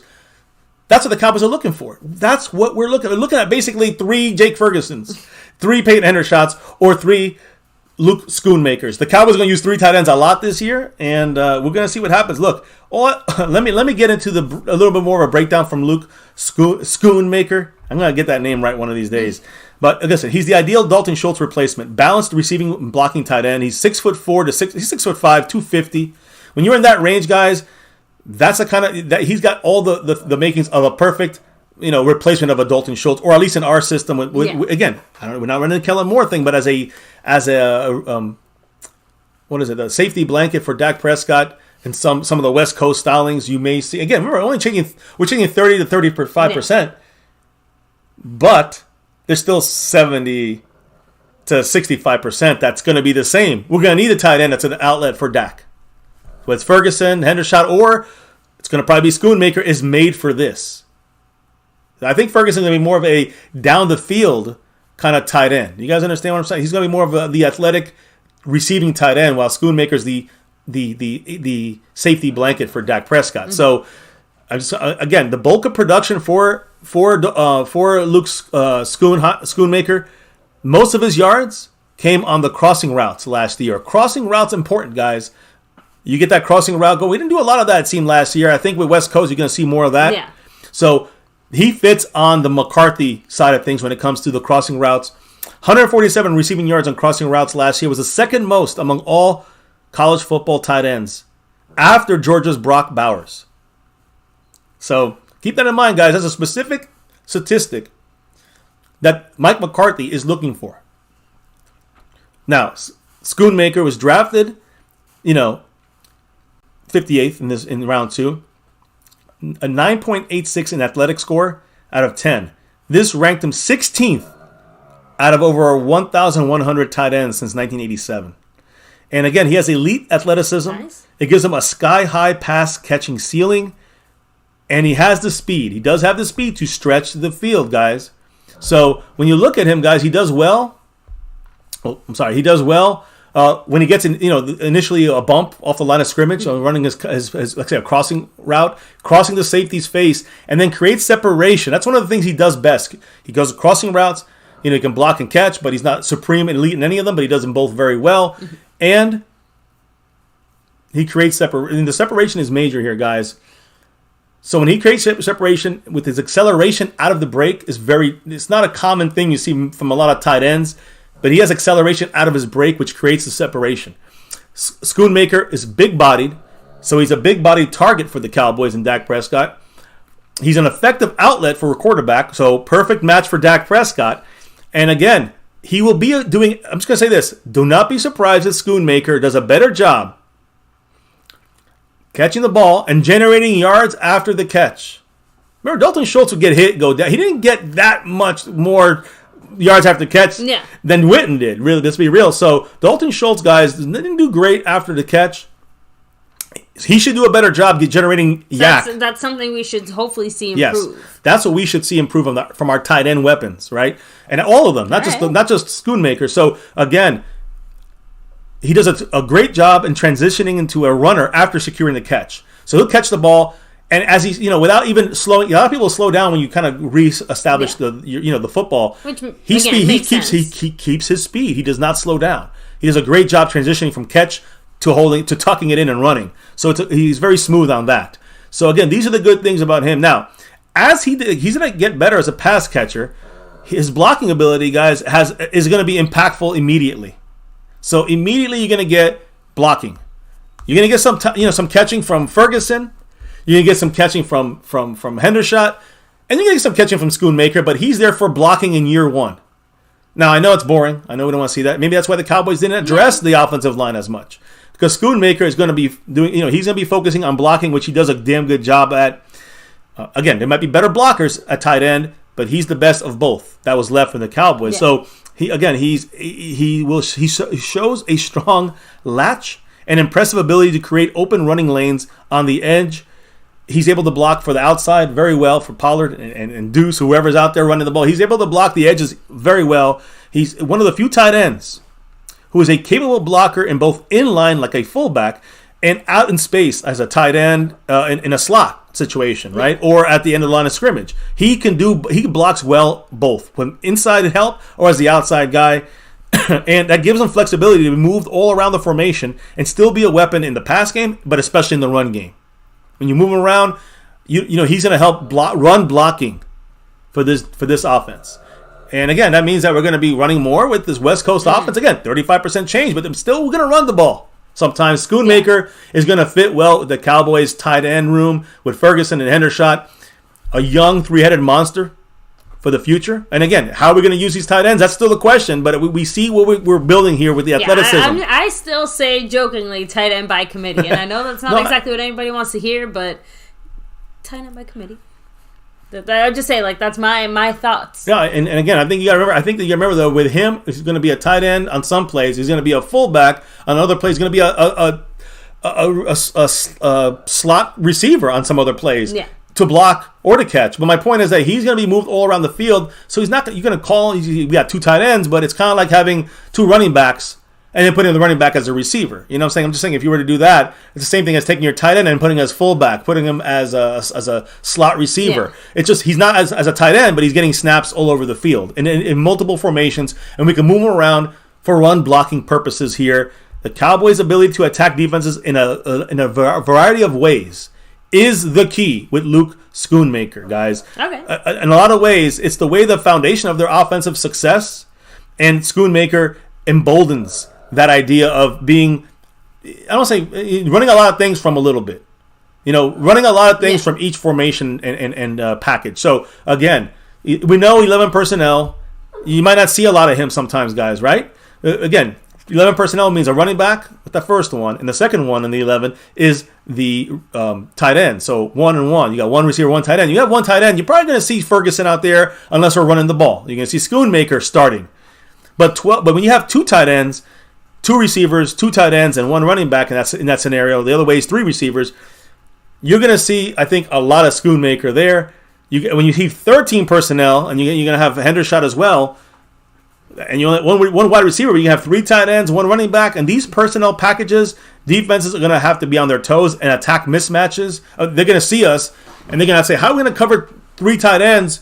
We're going to bring in all the linebackers, and then we're going to throw on them. Or they're going to say one tight end, and they're going to say three receivers. They're going to say, well, Schoonmaker's in there. He's he's all right. He's not really a weapon in the passing game, and then we're going to run on all of their cornerbacks and safeties. Because again, we have three receivers in 11 personnel, and Schoonmaker's a tight end. Subverting some expectations there, and that's what the plan is with Schoonmaker. It's going to be part of our subversion here, subversion of the offensive scheme, and try to trick opposing defenses. Right, so with all that said. Right. I know it's a lot. I know, but I'm giving you the whole layout of the land here by the Cowboys kind of ideas and thoughts. I know. But no. What I was going to say is that, now that with all that said, what grade would you personally give Schoonmaker? Yeah. And has, and the grade that you're giving him now, is that different, have different your thoughts changed was. in the last, 24 hours? Because at least for me personally, I have to admit, I think I was higher on the pick when we initially made it. You were really happy with the pick. But, well, like I said, we addressed the position of need. I think we did it in a pretty decent way. But honestly, some of the reasonings behind the Cowboys getting him in particular, I feel like it falls a little bit flat, and I'm really struggling here to trust our front office and trust the Cowboys and their plan for Schoonmaker. I think I do trust him because we're seeing Dalton Schultz part 2 with him, so the Cowboys know how to use him already. Okay, so I'm giving him a C. So I'm giving him, I would say, a C+, but I'm staying with the C with that as well. We're both giving C's here. So you can write that down. Tally, what do you guys think in the chat? Yeah, let us know. By the way, Deuce Vaughn is not going to be 22. That's Emmitt Smith. He'll never be 20. No 22 will be given out. I mean, unless they love Chris Vaughn, his dad, so much they're willing to break tradition. No 12 will be given out again, and no 22. We haven't officially retired any numbers, by the way, but we never give those two numbers. Ever give those numbers out. So, no, Deuce not getting 22. Anyways, go ahead, baby. Yeah, so far, Beast Mode saying C. Drums and Cowboys said C-. Bruce got the toxic juice said, we're going to have to just start calling him Luke because I ain't saying Schoonmaker repeatedly. Schoonmaker. It's SK is that sound. Schoonmaker. But yeah, we were calling him Schoonmaker first. At least I got that down for a little bit. Now I can't remember Schoonmaker. Every time I'm about to say it, I'm like, no, it doesn't look right because it's spelled differently to my mind. I don't know. So it looks like a C across the board. By the way, much love to Cowboys Mosh in the house. Yes. Sub it up to him over there if you haven't yet. All his channels.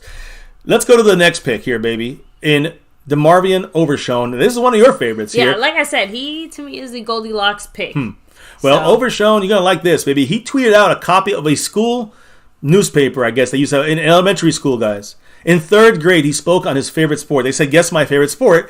And he said, back then when he was in 3rd grade, he said, quote, football, because my dad played this sport. I'm going to play in the NFL one day for the Dallas Cowboys. The Marvion Overshown, 3rd grade. And he retweeted this today, guys, and he said, quote, to reality. So he put it in there in 3rd grade, and now it's a reality, guys. I mean, you couldn't write a better story, right? Got a lot of good stories in this draft with Deuce and with DeMarvion. So listen, in the percentile look here, when you look at him stacked up against, linebackers, I mean, height, he's in the 90th percentile at 6'3", 231. He's a 40, not a big guy. He'll get some weight down him, though. Very fast, 84th percentile, 93rd percentile on the broad jump. Coverage grade, though, I was expected to hear better stuff from him. Only in the 42nd percentile in coverage. Coverage grade in the box, 43rd percentile. Not great there. In the slot, 44th percentile. So, again, in the 40s, he's not... There's like 55% of the draft class that's better than him from the linebacker position in pass coverage. So that's going to be a weakness on Overshown coming into this league. Now I thought that was going to be one of his benefits because he came from a safety, and moved into the linebacker position. So the coverage I thought was going to be better, guys. Force and incompletion percentage gets better though, 68%. And this is where I think the Cowboys picked them up because yes, he can cover some, but he's not great at it yet. It's about run stopping.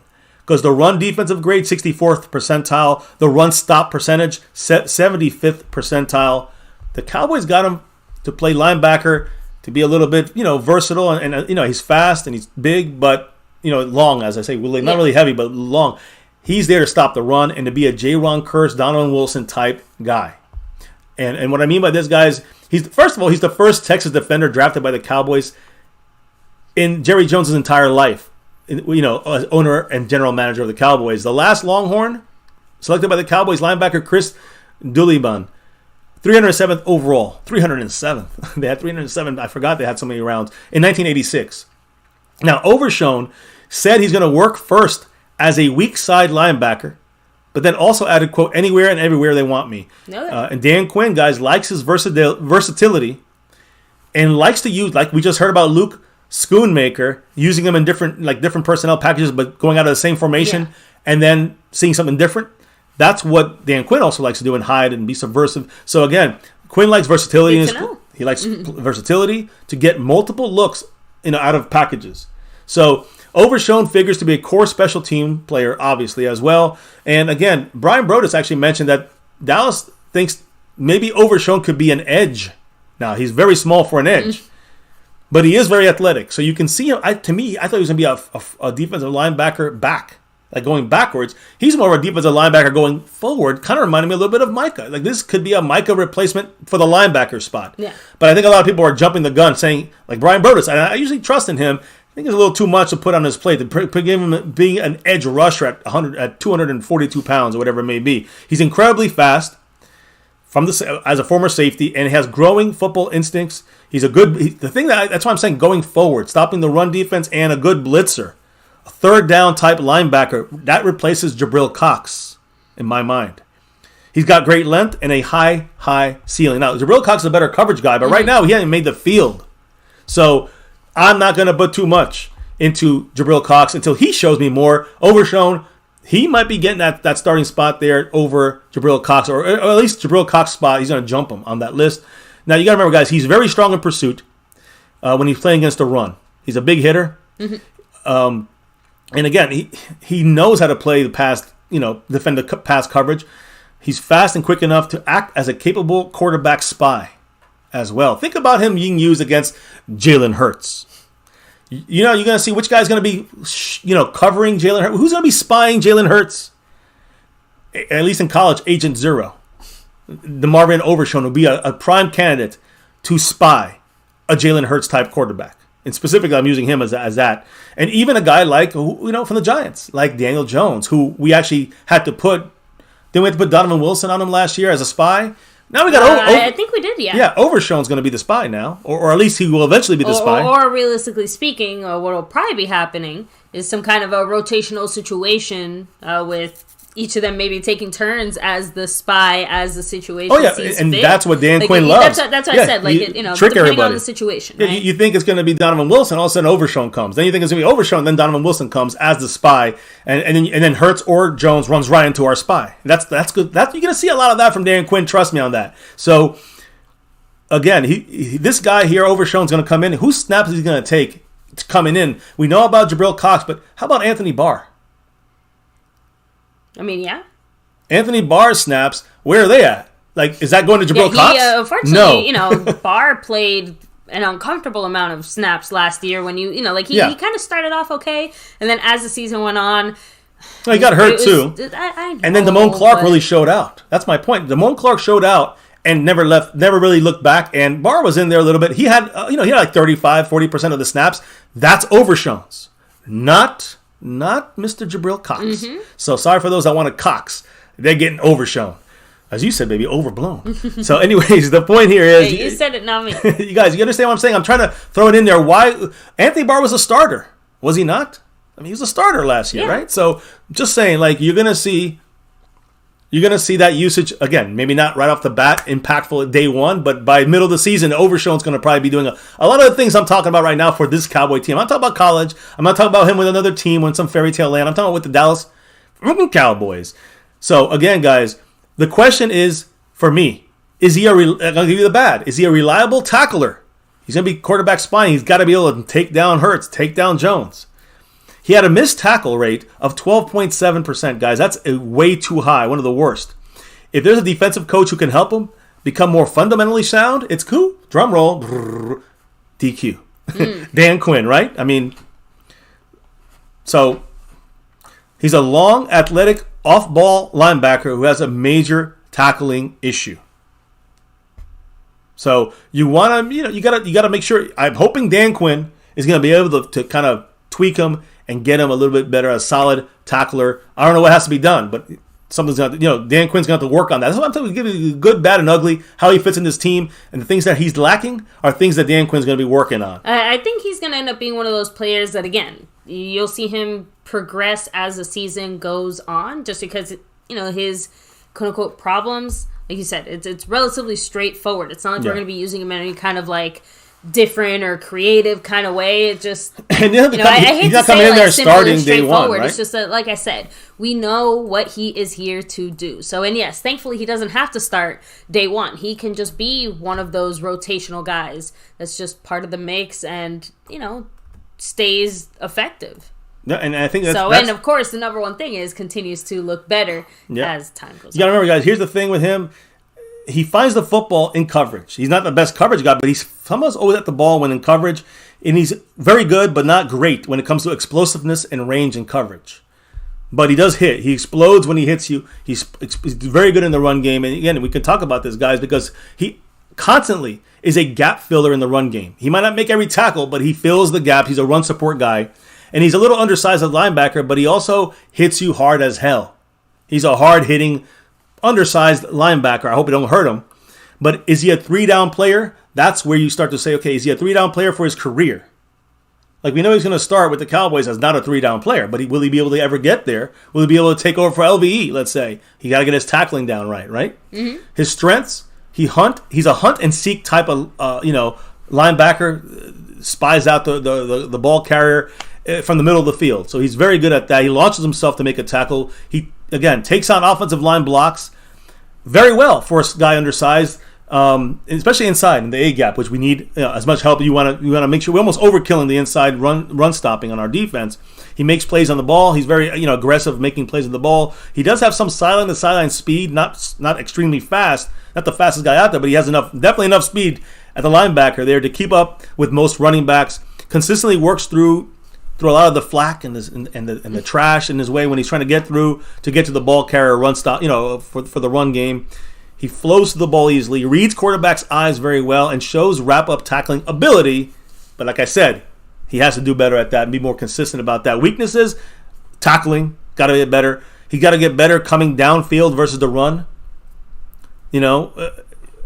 Sometimes he's all right in coverage. He may not going to be much room for improvement there, but when he's coming downhill, he kind of loses focus on the tackler. That's what makes him miss tackles sometimes. He works hard to disengage from interior offensive linemen, so he doesn't have an easy time disengaging completely from offensive linemen because he is a little smaller. But he's going to have to get bigger and stronger in the end of this thing. That always happens in the NFL.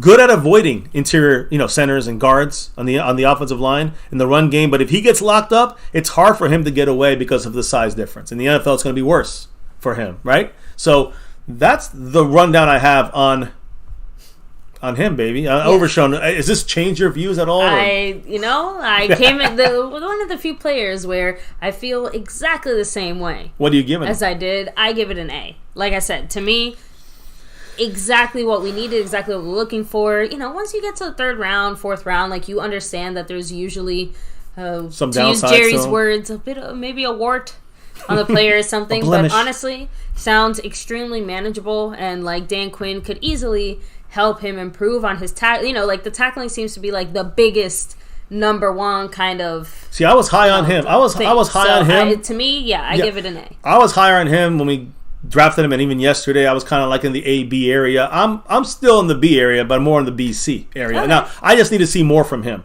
And listen, I think he's going to be great. Much love to Jason Renfro. This is his guy, so we got him. And I think here's what gives me, I would move him up to an A if I knew for sure at this point Dan Quinn's going to be able to get what I think he's trying to get out of him. And I think it's going to I trust in Dan Quinn. There's no way to know for sure, even for a guy like Mazi or whoever. So to me, you're about as sure as you can be. Right, and that's my point. I think putting those, that's why I gave him the B on this one, because if it was not Dan Quinn, it'd probably be a C for me.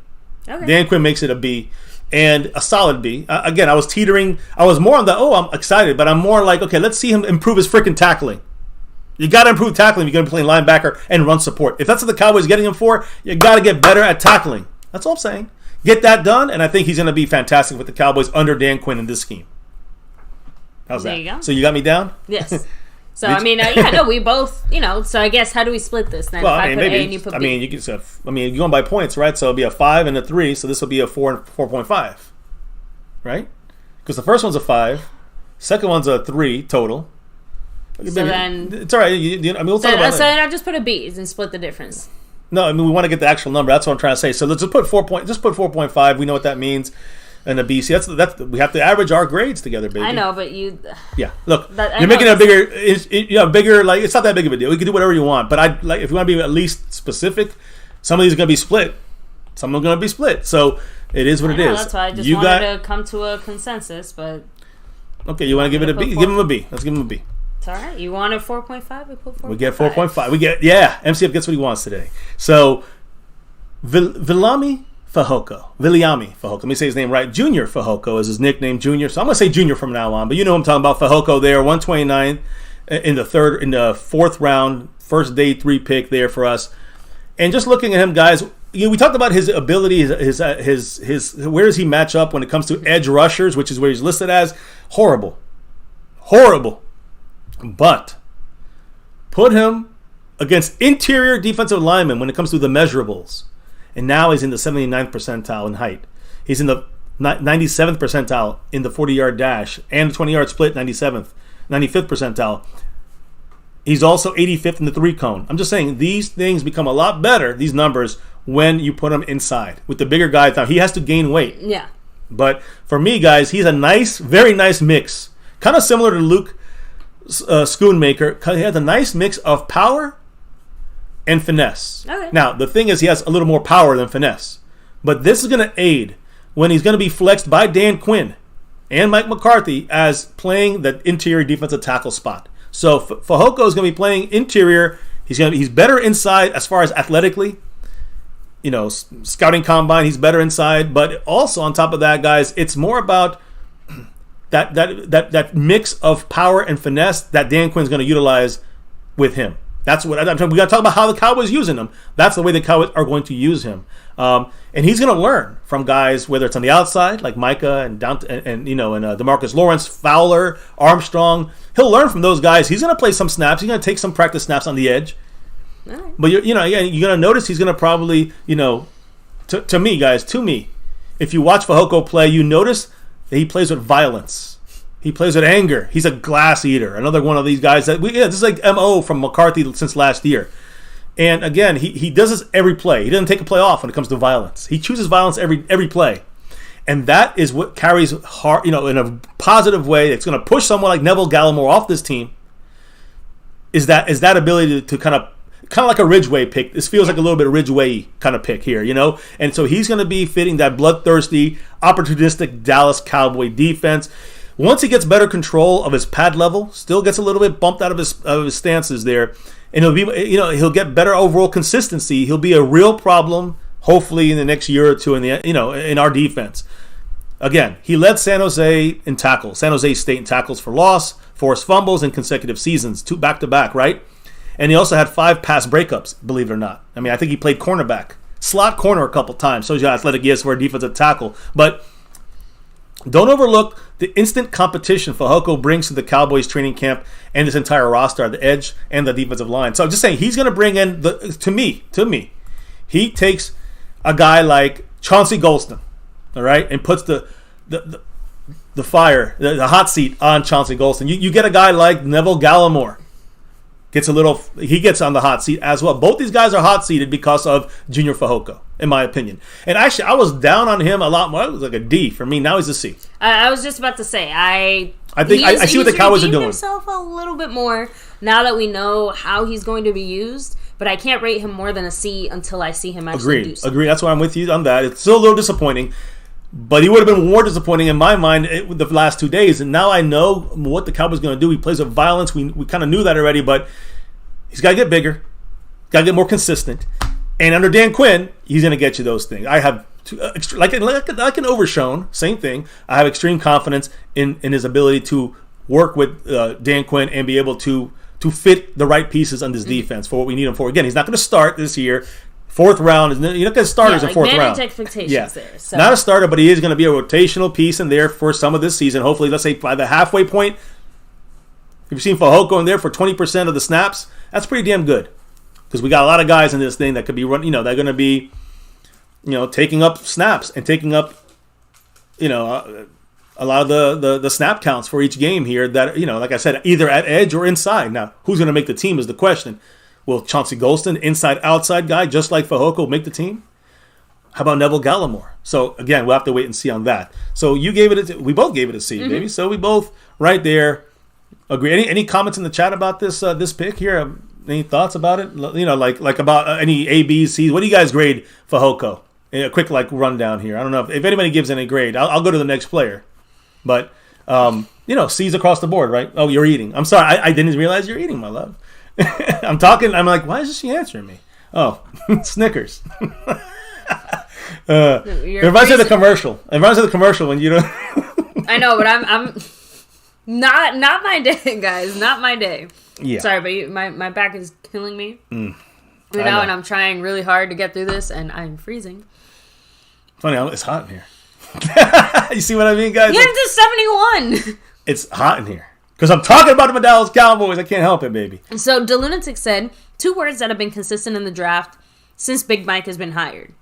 Powerful and violent. We are going to punch teams in the mouth. And I think more so the last 2 years. More than his first 2 years. This year and this upcoming year here with the draft, and the year last year, it was a change. Basically, since he's been involved in the draft. Yeah, since last year. Exactly. That's my thing. Again, all 4 years, maybe this is what he wanted, but the first 2, he seemed Kellen Moore and Jerry Jones kind of seemed like they held him back a little bit there on doing that. Mr. Stewart said, I'm not feeling Fehoko. I got to wait. But again, that's why I gave him a C. And he's right there like, we got a C, but he was a D for me yesterday. And he brought me up. Again, looking into him a little more, I'm not as down on him. Is that a positive? I don't know. I mean, I was higher on Overshown and went back a little bit. I was lower on Fehoko, went up a little bit. Well, but a little bit. It balances itself out, but yeah. A Bama fan said D+, Mr. Stewart said C-. So that's where I'm kind of stuck at there. That lower end of the C, but I still got to see more. And that's why the C is where it's the place to be for now for Fehoko. The final comment, Beast Mode, is like, does San Jose State play against ITT Tech? El Cool said, no, they play against the University of Phoenix online. I love that. And that's the biggest issue I have with the numbers. People are going to bring up the Joneses are going to say, oh, he had 19 sacks. Who gives a damn? He's playing against junior varsity here. I mean, come on. So, context matters. Temper expectation. And let's hope Dan Quinn takes this Fehoko ball and makes him something in the interior of our defense. That's the hope. Now, that's the C. Let's go to the next guy. Round 5 here. Pick number 169. Asim Richards, guys, from offensive lineman. He plays mainly tackle, but he's going to play guard for us. He plays a little bit of guard in North Carolina. Developmental player here, guys. Now, will he be a practice squad guy? Will he be a guy who sneaks on the 53? He should, I think, sneak onto the 53. Well, personally. Yeah, well, the Cowboys do try to keep their players always their rookies on the 53. But again, the Cowboys have a need for positional versatility. That's what he's going to be able to do somewhat here at tackle and guard. Measurables, athleticism, and experience combined to create a very high upside. High ceiling, but we got to wait for it, right? He just turned the corner literally this past season in college. All right? So again, guys, I would say expect him to do something, maybe to be, if he's going to become anything, next year or the year after for Richards, in my mind. Put him in close quarters because a tackle, he had some issues, but at guard, he'll play better in a phone booth kind of situation. So, again, I think you have a guy, again, he can improve on his run game, on his run blocking, but his pass protection, I think, is fantastic. I know that, he can get a better feel. Ooh, let me stop for a second. Because the man, Marco Seppian, stopping the show here with a big $3 Brandon Cooks. Holla. Ooh, much love, Mark. Appreciate you. You know what he had to say with that $3 holla? Hit me with it. Fehoko is a perfect example of what I mean by the clown show. So we draft a guy in the 4th round who might get snaps mid-season. How about trade him and a practice squad drafted, How about trade him and a practice squad? Draft a guard for a player that plays now. Draft a guy? Again, that's the thing. The Cowboys have to trade up for him. So you want to trade that pick away. And, I mean, I don't know I know you're saying you get rid of them. I don't think it means trade them, per se. But if you get rid of a practice squad player at the offensive line and Asim Richards and just got a guy better a little bit earlier, like Osiris Torrance in the 2nd round, I think that's the big one. That's the thing I think with Luke Schoonmaker is the issue is that there was Osiris Torrance right in that spot right there. So that's what makes that a little bit more painful on top of why are we getting him early and then we're getting him over an offensive lineman. Yeah, and I think what Mark just means to say here is just that, again, Asim Richards is going to be a rotational guy at best, for now, like as it's in a backup. Right, it's tough for a lineman to be a rotational, but he'll be like it seems like to be a perennial backup. So we drafted depth as opposed with a slight upside for something more, as opposed to a potential starter that we could have. And if he doesn't turn out to be a good starter, if we take a chance on somebody higher upside earlier in the draft, you might fail on that, but at least, they both can fail. When you get a guy who could also maybe not fully turn the corner, like everyone's saying he probably did after last year. So I hear you there, Mark, and I understand this is what I'm saying this for, because I want us to walk. This makes my points sometimes, it makes your points, it makes some of the chat's points, it makes Mark's points. Everything we're discussing, good, bad, or ugly. Sometimes I'm right, wrong, it doesn't matter. It's just what the facts are about these guys and how we're using them. Some of this stuff, you can hate the way the Cowboys do their way of doing things. I have an issue with the clown show on that. But I might not necessarily agree with every decision the Cowboys are making, but I do still want to understand and that's the thing, why they're making these decisions. I disagree with some of the stuff what they're doing, but I understand at least because they're doing it this way, we can see it. So, look, all I'm saying is this. For this guy here, Asim Richards, they think that after 2 or 3 years, he might be trying to compete for an offensive starting job. I think that's a pipe dream. But again, working to his advantage is the pro-style offense experience in multiple personnel that North Carolina offensive coordinator Phil Longo excelled at in Chapel Hill, North Carolina, Tar Heels. So again, that's one thing that's going to help him and our team right now. Again, when you look at this, there's versatility, and then there isn't anything Dallas is going to ask him to do that he hasn't done in college. That's the pluses on him. So you can see there, not a lot of like great stuff. We just got to kind of wait for him. You got to wait for Asim Richards to kind of see if he's going to be just a backup guard for the Cowboys for 4 years and then gone, or he's going to be a backup guard for a year or two and then get into that starting space. He's going to turn another corner and be a starter. We're going from that's what I think what Mark is saying. That's where I agree with Mark. You're starting from here, and you gotta climb up. You gotta get him back there, right? Usually banking on coaching, which on offense have issues. Defense, I'm cool. Offense, I got issues with. We don't know Soliari, so we got to see how he's going to be able to do things. But why go that way when you can start with a guy a little bit higher up and maybe drop a peg down at most and still be better than what Asim Richards is going to be? Okay. You know what I mean? So I think that's what Mark is saying. I'm trying to do it so like we're seeing it like on a scale. Because if you're starting here and you got to work up here and you might not ever get here, but you draft the guy that's already kind of closer to that and he goes down a spot, all right, but he's still better than Asim Richards. That's the point that Mark was, I think, more or less trying to make. What did the man say now with that $3 Thank you again, Mark. Appreciate you. He said, sorry, I meant combine our 4th and 5th round picks and move up. I got you. And then nab a player that can play now. He won't beat out Golston, who sucks. And then drafted a guard who won't play for 2 years. Smith is injured. Then who plays guard? Like basically, the very reasonable question of what happens when one of our guys goes down. Who exactly is supposed to go in there and step into that spot? And that is, again, when you talk about an offensive line, we still have a problem there. These guys cannot step in there. I don't care about Bass on the undrafted. To be everything, he's a freaking Larry Allen. No, he's not. I'm just saying you gotta. That's why I went back to you go back a little earlier. I hope that Mark was here for that when we talked about the offensive linemen. So to me, the Reisner, Pugh. Those are the guys that are left. There's a couple guys left out there, not much, but there's still a couple guys that, to me, Reisner by far the best offensive guard. If the Cowboys are serious about solidifying that without Tyler Smith moving back there, and forget about bringing one of these guys up, or Farniok, forget about that.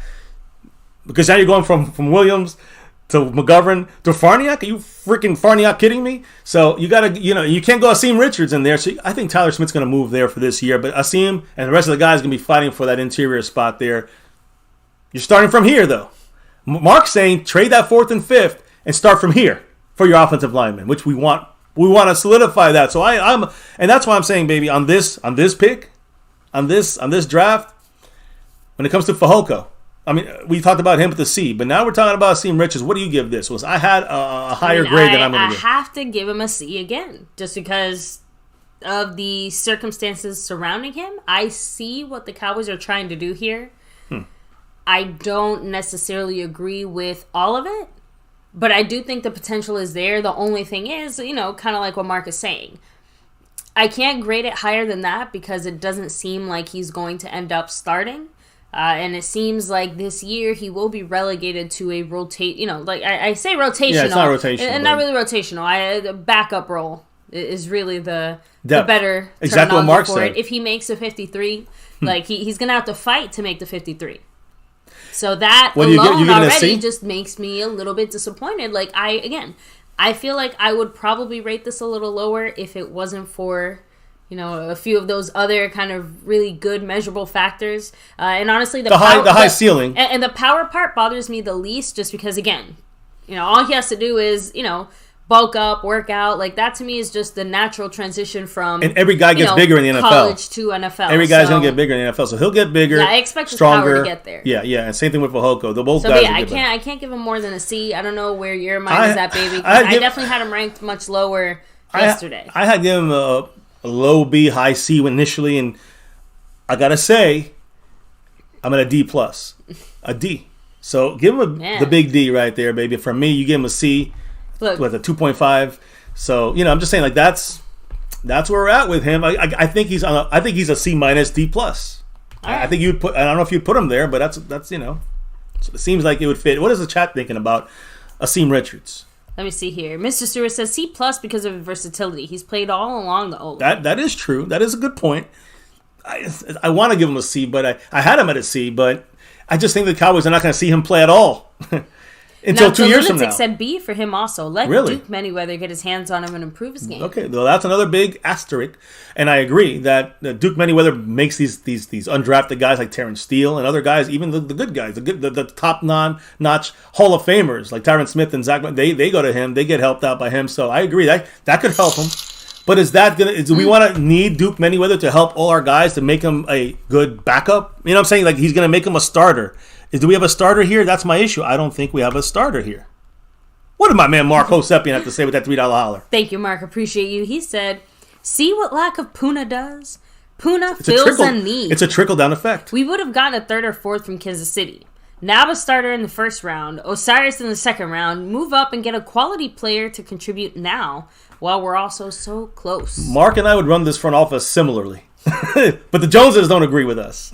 That's the thing, Mark. Yeah, I think that is a little bit more aggressive than obviously the Cowboys. I'd say do that right now. But I know I've been beaten down by this Cowboy front office too much to know that not put my hopes up on changing that much of a change. You got a little twist. You got defensive tackle. We should be partying right now. That's incredible that we even would consider that by this. But yeah, don't go too much. Bama fan gives it a D plus. Jason Raffle said C. So for the most part, it's about DC we're all area. in the same range, B's, right? Yeah, we're right there in the average. He's definitely average. There's nothing spectacular for the fifth round. So a couple picks to go here, guys. You can see here, getting to the end of this here. We're going to shoot through these real quick here. Eric Scott, he's next on this list. 178 here in round 6.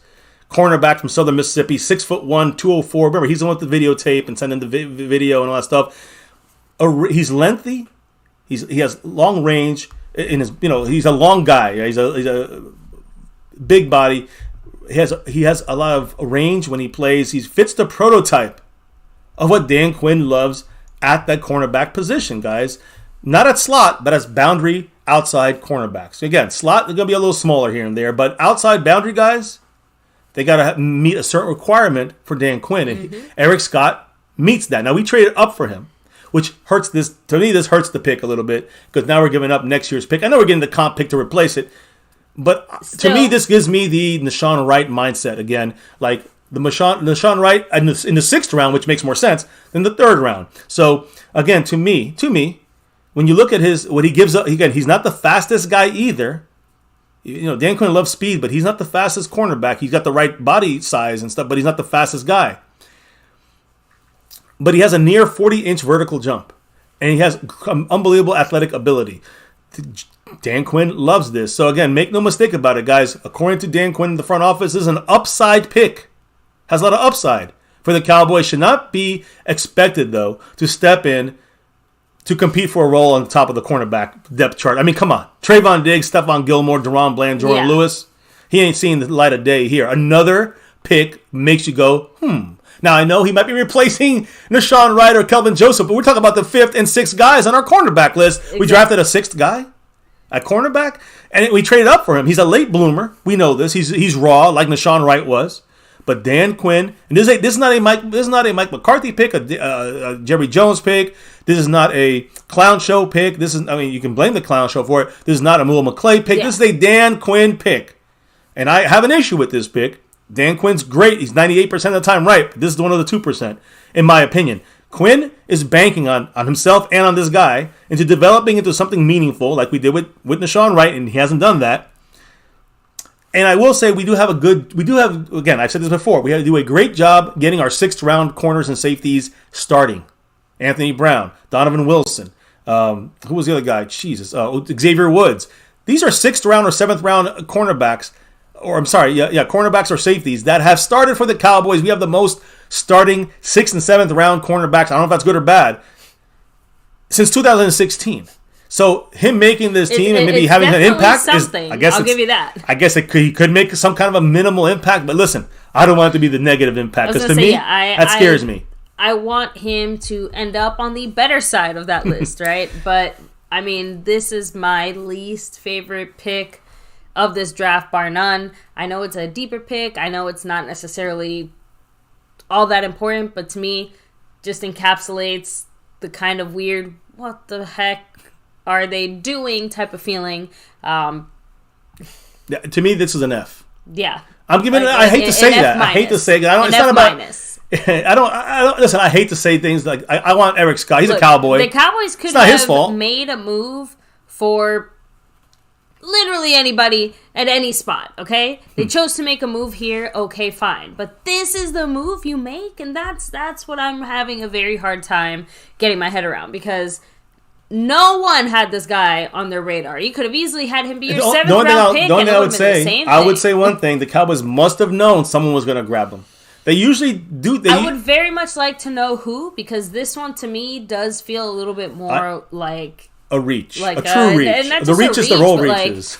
Like you're trying to complete roll of the dice. Shut up a toddler and you just shove an iPad in their face, type of I don't know. Something about it just feels very, very wrong. But yes, I want to be wrong about this pick. I want this guy Eric Scott Jr. to be mind blowing us and be able to back up everything Quinn's saying. This is a Quinn pick.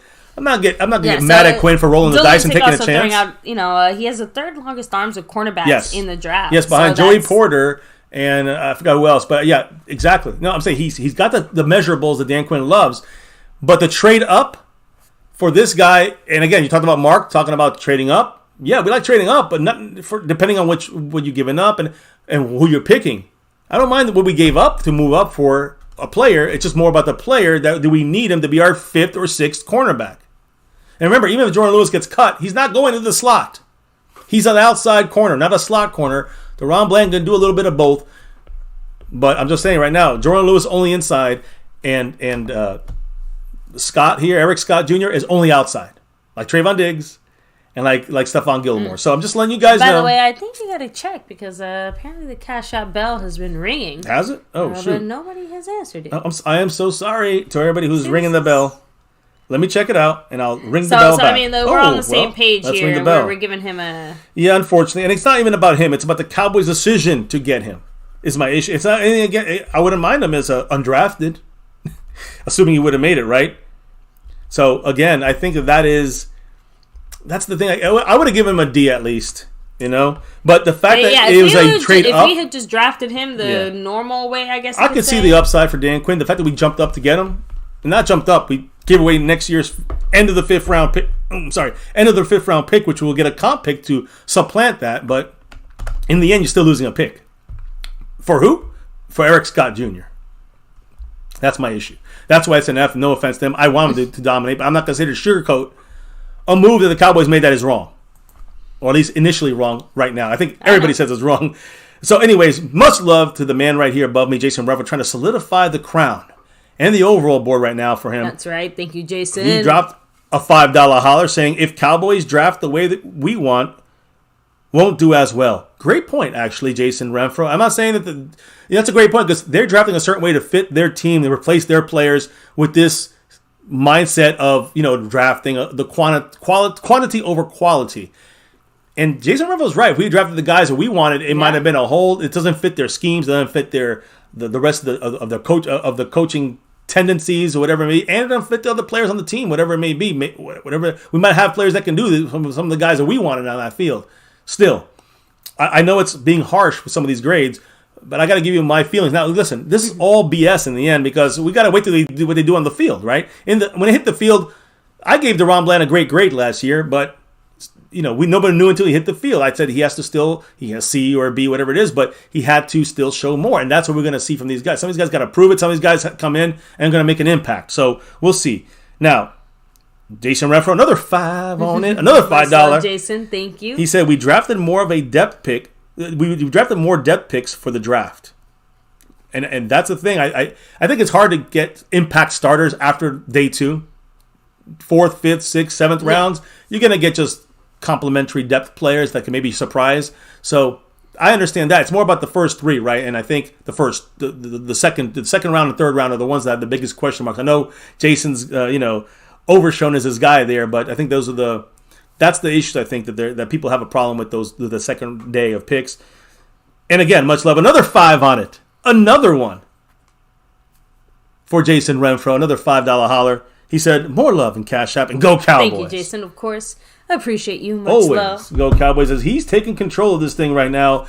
And, looks like he's pulling away unless something crazy happens. It looks like Jason Renfro might just take over the whole thing here after draft week and take over that sponsor week and the Cash App. We'll see. We'll see what happens. Now, 2 picks to go, guys, and we're almost at the end of this thing. And our votes got to be tallied. Your votes got to be tallied in the chat in there. You got the votes. Make sure you do that. Yes. Let's put the picks back on the screen here and go to the round 6, the other round 6 pick, number 212, guys. Deuce. Drop a deuce. Deuce Vaughn, guys, running back. We talked about him in detail yesterday. I'm going to just touch on some things real quick with him. He through his whole life, he's overcome his 5'5" height, all right? And he has a quick burst and toughness that's made him a very explosive player in the running game and the passing game. Now, he's not going to block. He's not a pass blocker, pass protection guy. He's a third down, change of pace, run or receiver, impactful playmaker. Now, will he make this team? A lot of people are saying he's practice squad, which very well could be. At the same time, we'll see what he shows in training camp. He finished his career, guys, in Kansas State with a 5.5 average per rush and averages 11 yards per reception. That's a lot. That's a first down, every time he catches the ball. And again, think about this: 5.5 yards per run in Kansas State. Now, again, he's not going to do that in the NFL. Exactly. That's a lot of yards on first down, though. You get it's it's second down and 4.5 yards all of a sudden most of the time when he's running, at least in Kansas State. So, 11 yards per catch for receivers and a tight end. For a tight end, it's very good, but for a running back, my goodness, this is unbelievable. So he's going to join now no Ezekiel Elliott for now. Tony Pollard's rehabbing from the injury. He's the number 1 back. And, of course, he's going to, he's not like Ronald Jones, Rico Dowdle, or Malik Davis. So he's a kind of a different kind of player, more of a Darren Sproles type guy. He's got, if the Cowboys utilize him in the West Coast offense in proper ways, then you may see a lot of him out there getting used like Darren Sproles. Let me explain, guys. Darren Sproles, 4.46 in the 40. Deuce Vaughn, 4.44.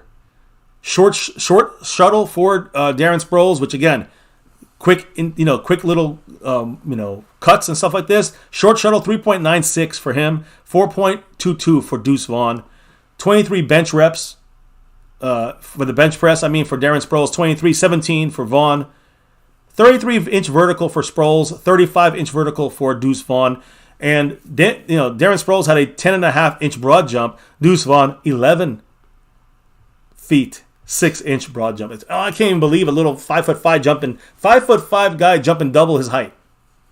That's crazy. So, just saying, guys, this guy is very athletic. He can do a lot of things on that field, and he's going to hide behind a lot of offensive linemen. So, to me, it comes down to this. When it comes to Deuce Vaughn, if the Cowboys utilize him like they should in the West Coast offense, and he's going to maybe get 30% of the snaps all year, 20% of the snaps, if that. If he makes the 53, he might. I know everyone's high on him making the team. Mm-hmm. We got to wait and see if he can do it, right? We got to see how he reacts in the NFL. I personally think he will make the team.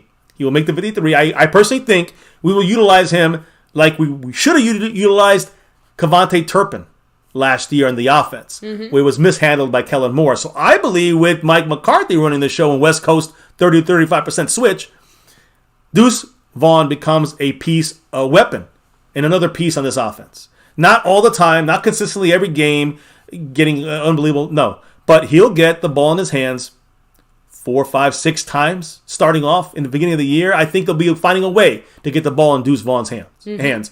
And that is why when you look at this, give me your grades out there, guys. Deuce Vaughn, to me, where we got him is an A. That's an A pick right there because of where we got him. He might be practice squad. But my point is that where we got this guy, and we can't predict he's in practice squad or not, but we got him, he's got value. Exactly.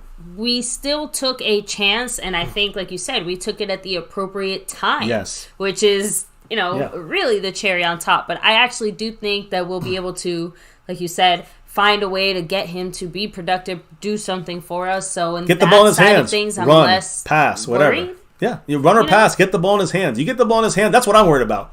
Getting the ball in his hands. If they don't do that, then we wasted a pick. If we do that, you'll see some dynamic playmaking abilities every couple games. You'll see him do something. Okay, I'm so happy we got him, and then a month later, you'll say, "I'm so happy we got him," and that's just year one. It's year one. So this is an A plus. This is an A pick for me, along with Mazi. These are the best 2 picks in the draft, bar none, in my opinion. So what do you gave it an A too, baby? I don't know if you gave it an A. Oh yeah, absolutely. Like A, double A, okay, triple A. Like I said, I at first, because of his size and just not knowing as much and thinking that there was definitely a little bit of nepotism going on there, I gave it a B initially. Like, yesterday would have probably given it a B, but now that we know what we know and how much we know, like, absolutely an A to me. I think Vaughn is great, and I'm really excited to see how we use him under McCarthy's new offensive scheme. No, 35%, he said. It'll be West Coast offense, WCO. So we'll see. Now that's a 5 full points. That's a A. Let me see. I'm seeing A plus, A, B minus, B minus. What's the B minus say? Beast Mode said B minus for Vaughn because Kenny McIntosh was on the board. Another. Okay, fair enough. I see. I like this. I like just mixing it up and thinking about it. I can understand the B based on other players that were there because I think Zach Evans was there. So I would have rather had him, but hey, whatever. Deuce Vaughn. I see if the Cowboys use him right, I'm fine with this pick. If they use him wrong, Zach Evans. Where the hell is he now? He's in the Browns in the freaking 7th round. So either way, I don't know what team he was drafted on, but it wasn't us. This is for Zach Evans. That I understand that pick as well. Why he did that? Any other last second comments here? No, we kind of touched on most of them. See, Mr. Stewart gave it a B minus. I see Jason gave it an A plus. I see Jumps and Cowboys said if Deuce Vaughn were 3 inches taller, he'd be a second rounder. I give us a B simply for him not being an every down back. And that's that. I'm looking at it as a first year kind of 6th round pick. If he gets a play, it's a huge game changing play every 3 games. I'll take that from a 6th rounder on offense. You know what I mean? So I'm looking at it like that too. That is pretty solid considering that usually the 6th rounders that end up producing for us tend to be, more depth type of players or I guess defensive players when you think about it. So it's nice to see that change of pace, right? Now, real quick, guys, before we... I see Mr. Stewart said Turpin was definitely mishandled. Eye to eye there. So, no, sorry about that. We had a little troll in the chat here. So, trolls. Chris Johnson says Zach Evans went to the Rams in the 6th early. To the who? Rams. Okay. He went to, the Rams. I remember they stole a lot of my players. They stole all my players I wanted. So, whatever. Wait, when did they get him? In the 6th, you said? Yeah. Oh, in the 6th round. Okay, so that was... Jay Duncan throwing out there, Moore held the offense back. He followed in Garrett's footsteps. If it worked, then, they got away from it. I agreed. And by the way, I'm sorry. Yeah, he was... Zach Evans picked... I was thinking about the pick before that, which was Eric Scott Jr. When we traded up, I thought, we're going to get Zach Evans here. And we got Eric Scott Jr. And then Evans off the board. It didn't matter. The Cowboys were going to take Deuce anyways. He wasn't picked by anybody else. So, there you go. Got him in the end of the 6th. Either way, I agree. I mean, Zach Evans was there for the Scott pick, hence why I gave it the F. So there you go. It worked out either way. Yeah, so and all good, Chris Johnson again. And it took me a second. I'm like, damn. Yeah, no, I appreciate that. Again, you guys keep filling my head with the things that some of that fall out of it. Yeah, by the way, let me go ahead and hit up the poll in the chat real quick since we are getting to that point, right? So, guys, over 100 votes. We asked you guys how you feel about this 2023 draft. As of now, 53% of you guys said the BC, pretty good overall. That's what we think. 22% said A, B, huge fan. 16% said C to D, average at best. And 9% said DF, horrible, just very disappointing. interesting. We're gonna get. I want to know what our tally is going to be on our side. How does that match up with the family when we average it together? We have one more player to do here, guys. So let's take a look at this. As you can see, it's wide receiver Jalen Brooks. Now we talked about him a little bit yesterday. You know, there's not much news out there about him. He's not even showing up on any reports or anything. This is basically, just put it this way, guys. Pick number 244, wide receiver Jalen Brooks. Like most 7-rounders, not everyone. And Purdy was pretty damn good, huh? For the Niners. But Jalen Brooks is basically an undrafted rookie free agent. One of the undrafteds. Mm-hmm. So take that with a grain of salt. Don't think that what a wasted pick. So I'm not judging this one on that. Jalen Brooks, wide receiver from South Carolina. Again, looking at the selection, it's more of a high-priority undrafted wide receiver the Cowboys got. An undrafted free agent that they were interested in, but they did not want to go and try to get into a bidding war with other teams. That's how they took all their undrafted and said, which is the guy we don't want to lose, in the undrafted signing wars. And they said, Jalen Brooks, wide receiver. So there you go. And we got a lot of receivers from the undrafted. This was a guy we wanted to secure in case someone was going to steal him from us, or other people were going to give him money to get him to their team, right? More money than we were going to give him. So we just drafted him. So it's a low risk selection, and he has a chance to contribute not on offense but on special teams. He's a camp body, train. I would say a definite, secure. No one's going to pick him up when we cut him. Unless he's horrible, he's going to be cut probably at the end, and he'll be picked up and put in the practice squad. Jalen Brooks, unless he just sucks up the place. So, again, position of need, wide receiver. He's a bigger wide receiver that's out there, right? 6'2", 202 of the guys that were left at the time. And as a selection, he complements. This complements, I guess you could say, the pick before that with Deuce Vaughn. So, anyways, look, all I'm going to say is Jalen Brooks is not long. I'm sorry, he is a very long receiver, but he's not fast. He is very athletic, but he's not twitchy. Overall, he's a role-specific player. Kind of like a Noah Brown blocker on special teams when he came into the league. He's kind of like Noah Brown coming into the league right now. Bigger guy, but not really fast. And very athletic, very athletic. So, again, the thing is that he can get on the roster through the special teams. That's his best chance there to push off Asim Richards. Or who knows if Turpin's needed when we have Deuce in there, if he's going to do kickoffs and returns and stuff like that. So, again, when you look at Brooks, his frame is ready for the NFL. He has some good plays in the NFL. I mean, he has the body for the NFL, but he has some good plays in college. And you look at his biggest pluses, arm length. Again, one of the Cowboys want wingspan on defensive backs. Size, basically. Yeah, they want wingspan and on defensive backs and on receivers. Broad jump, he can leap out there pretty far. Those are his two best qualities, but he's pretty bad when it comes to the 40-yard dash. He's in the 5th percentile. That's pretty bad. He's a very slow receiver. Noah Brown coming into the league, similar to that. So, and he's not very tall. He's not very heavy. He's not very fast at any way. Vertical jump is a 44, and his hand sizes are 59 percentile. But the thing I saw with him is he had a great play against Georgia, the Georgia Bulldogs. Against number 13 for the Bulldogs last year. One-handed catch by number 3, Jalen Brooks. A great highlight I saw from him. But that's really the only thing I could find on him. The only thing I could see on him is a one-handed catch by Jalen Brooks. Practice squad. He's the king of the practice squad is what I'll call him. You know what I mean? To me, he is just another practice squad player that has maybe a little more upside for the Cowboy front office than for the fan base here that, we kind of make our assumptions on things. So, baby, on the last pick, and as we're going to do, we're going to add it up and give us a mean and average, and we're going to get the numbers here. I'm going to close out the poll in a minute. But when it comes to our 7th round pick, the glorified undrafted free agent wide receiver Jalen Brooks, what are you going to give that pick? Like a C plus B minus type of thing. Like it's a 7th round pick. How good is it going to get? But receiver, we did at least. I do think we did the best we could have at that point in time, considering who was actually available, right? So, but it's hard for me to give. I want to almost give him a B, but realistically speaking, yeah, I'm going with C. I'm going with the D on this one. Again, not his fault. Yeah. Not his fault. I'm just saying that for the Cowboys to say this is our receiver help is a little bit. I think Nelson said F. Yeah, I mean, to me, just an undrafted. It's an undrafted to me. I mean, well, that's what I'm saying. Like, what are our expectations when it comes to our 7th round pick? That's what I said. I'm not going to get mad at him for basically being an undrafted, talented guy. I got picked in the 7th round. I look at all. Okay, so Isaiah Ham was out there. The Cowboys have a problem losing him. We got him anyways, but I would have drafted him. That's a steal from the 4th round, 5th round, drop to the 7th. That's why you give that one a B or an A. Right. We got Isaiah Hand anyway, so we got a deal there. But what I'm trying to say is, the Cowboys wanted to stop any kind of any wars out there with free agents, with undrafted free agents.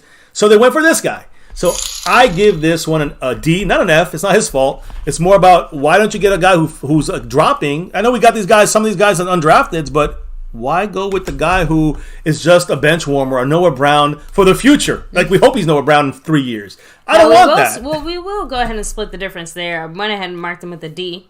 But thank you so much, Mark. 1.5, I guess. Right, yeah. But anyways, yeah. We'll figure it out. Just add it up, and let's see what we get here. Mark dropped the $3 Brandon Cooks holler. 100 points solid. Yes. What did the man say? Thank you, Mark. He said, Mazi B+. Our defensive tackles are so bad. Otherwise, a B. Let me see. A normal B for Mazi. Tight end, center. You don't use a second to slightly improve a tight end. Linebackers a C+. Oh, there we go. Sorry. Overshown. The tight end is a C+. Okay. Because you don't use I'm surprised about that from Mark. Improve a tight end. I'm surprised because the linebacker's a C+. A project won't play much. Fehoko's a C. We'll get a snap here or there. Deuce gets an A. The wide receiver, slow, F. So let me see. The cornerback gets an F. Mark's just like hammering it down. Boom. D gets a D+. Won't play. Who is that? So there you go. D. I don't know. Just said D gets D+. Oh, the defensive player maybe. Who was left on that list? I guess not Asim Fehoko. No, he talked about. I don't know. Did he talk about Asim? I guess. I didn't hear Asim in there. But either way, he's giving it around that like C- kind of D+. Yeah, he did mention Fehoko. Yeah, so it sounds like a C range for Mark. I'm not sure what ours is. Yeah, I was gonna say the guard is D. Okay, Asim Richards. So give me a second. I'll go ahead and tell you. Let's add up ours again, baby. Mazi got A's from both of us. Luke. Here, I put the names up here so I don't mess it up. Luke Schoonmaker got a C from both of us. DeMarvion Overshown got a C from you, I think, and a B from me, if I'm not mistaken there. Fehoko got C's by both of us. Asim Richards got, you gave him a C, I gave him a D, I think. No. I think you gave him a B, I gave him a C for Asim. Here, let me just do it. Then Eric Scott Jr. got the F. I think I gave Asim the D, and you gave him the C there. Eric Scott got the F from me. Deuce got the A, and Jalen got the D from me.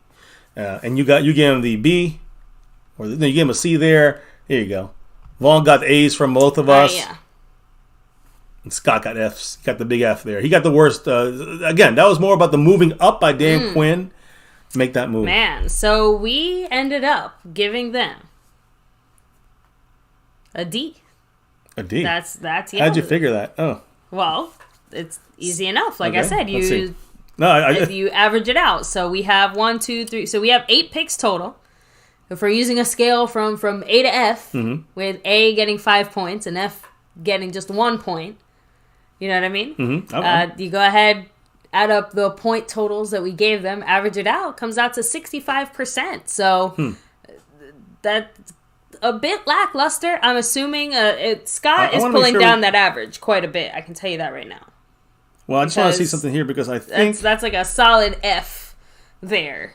No, see, I got it differently, baby. I think you did it wrong. Let me do it. I think you did it wrong. I'm sorry. I think you misinterpreted what we were supposed to do. So let me just do it this way. Mazi got A's from both of us, right?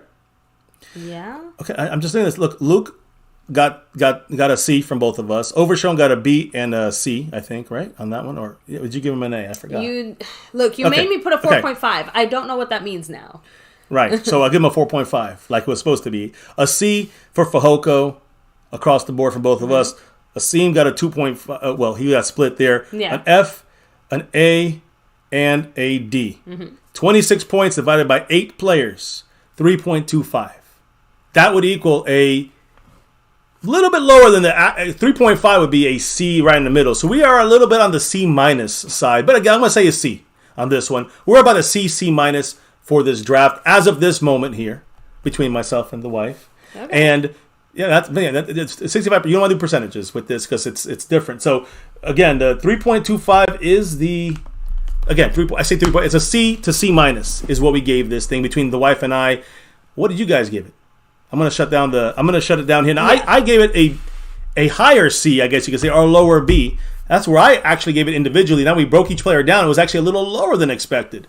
Which again, I think we both expected to be like a B, a higher, like a lower B area, like a B range, not a lower C range, which is where I'm we not ended up surprised going. it ended up being a C. Like I said, going through some of these guys, like you said, some guys that we had ranked higher yesterday during our initial thoughts kind of dropped down a little bit. Some guys that we had kind of low went up a little bit. Yeah. Some guys that we had very low stayed there, if not lower. So well, the final poll is in from you guys. What did you guys put in it? What was the number one answer? Stephen White said C. Let me see.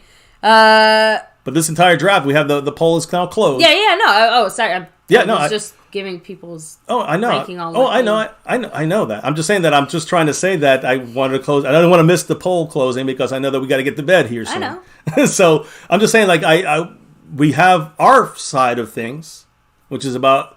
Again, I'm going to say. A little higher than just entering the C. It's more like a C minus. But we just say a plain C. I think for us is a good average. It was an average draft across the board as a whole. All 8 players. If it wasn't for those last, it wasn't for Scott, and it wasn't for you look here. To me, the guys that really brought it down was Jalen Brooks and Scott. It really should be given not as much. Those shouldn't be given as much weight. So it's really closer to a higher C to a lower B. That's why I agree with your grade in the end of C, even though I don't agree necessarily with your methodology of getting there. Okay, well, I'm sorry you understand the average mean, baby. But no, I'm just maybe. I'm sorry you don't know how to do math and percentages. Yeah, we're not getting a grade, though, like a regular grade. That's what I'm trying to say, my love. This is done on another system we're using here. It's not done on the percentage scale. That's why...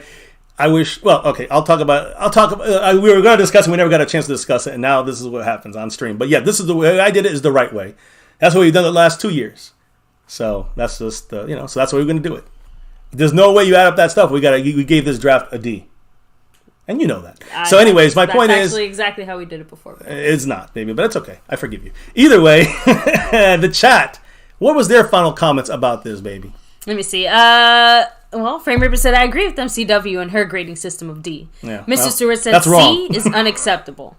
Let me see. Stephen White said, if you add in the undrafted free agents, it's a B. Yeah, again, we always do well House there. Nelson said, I'm throwing the wide receiver grade away because it brought my average down.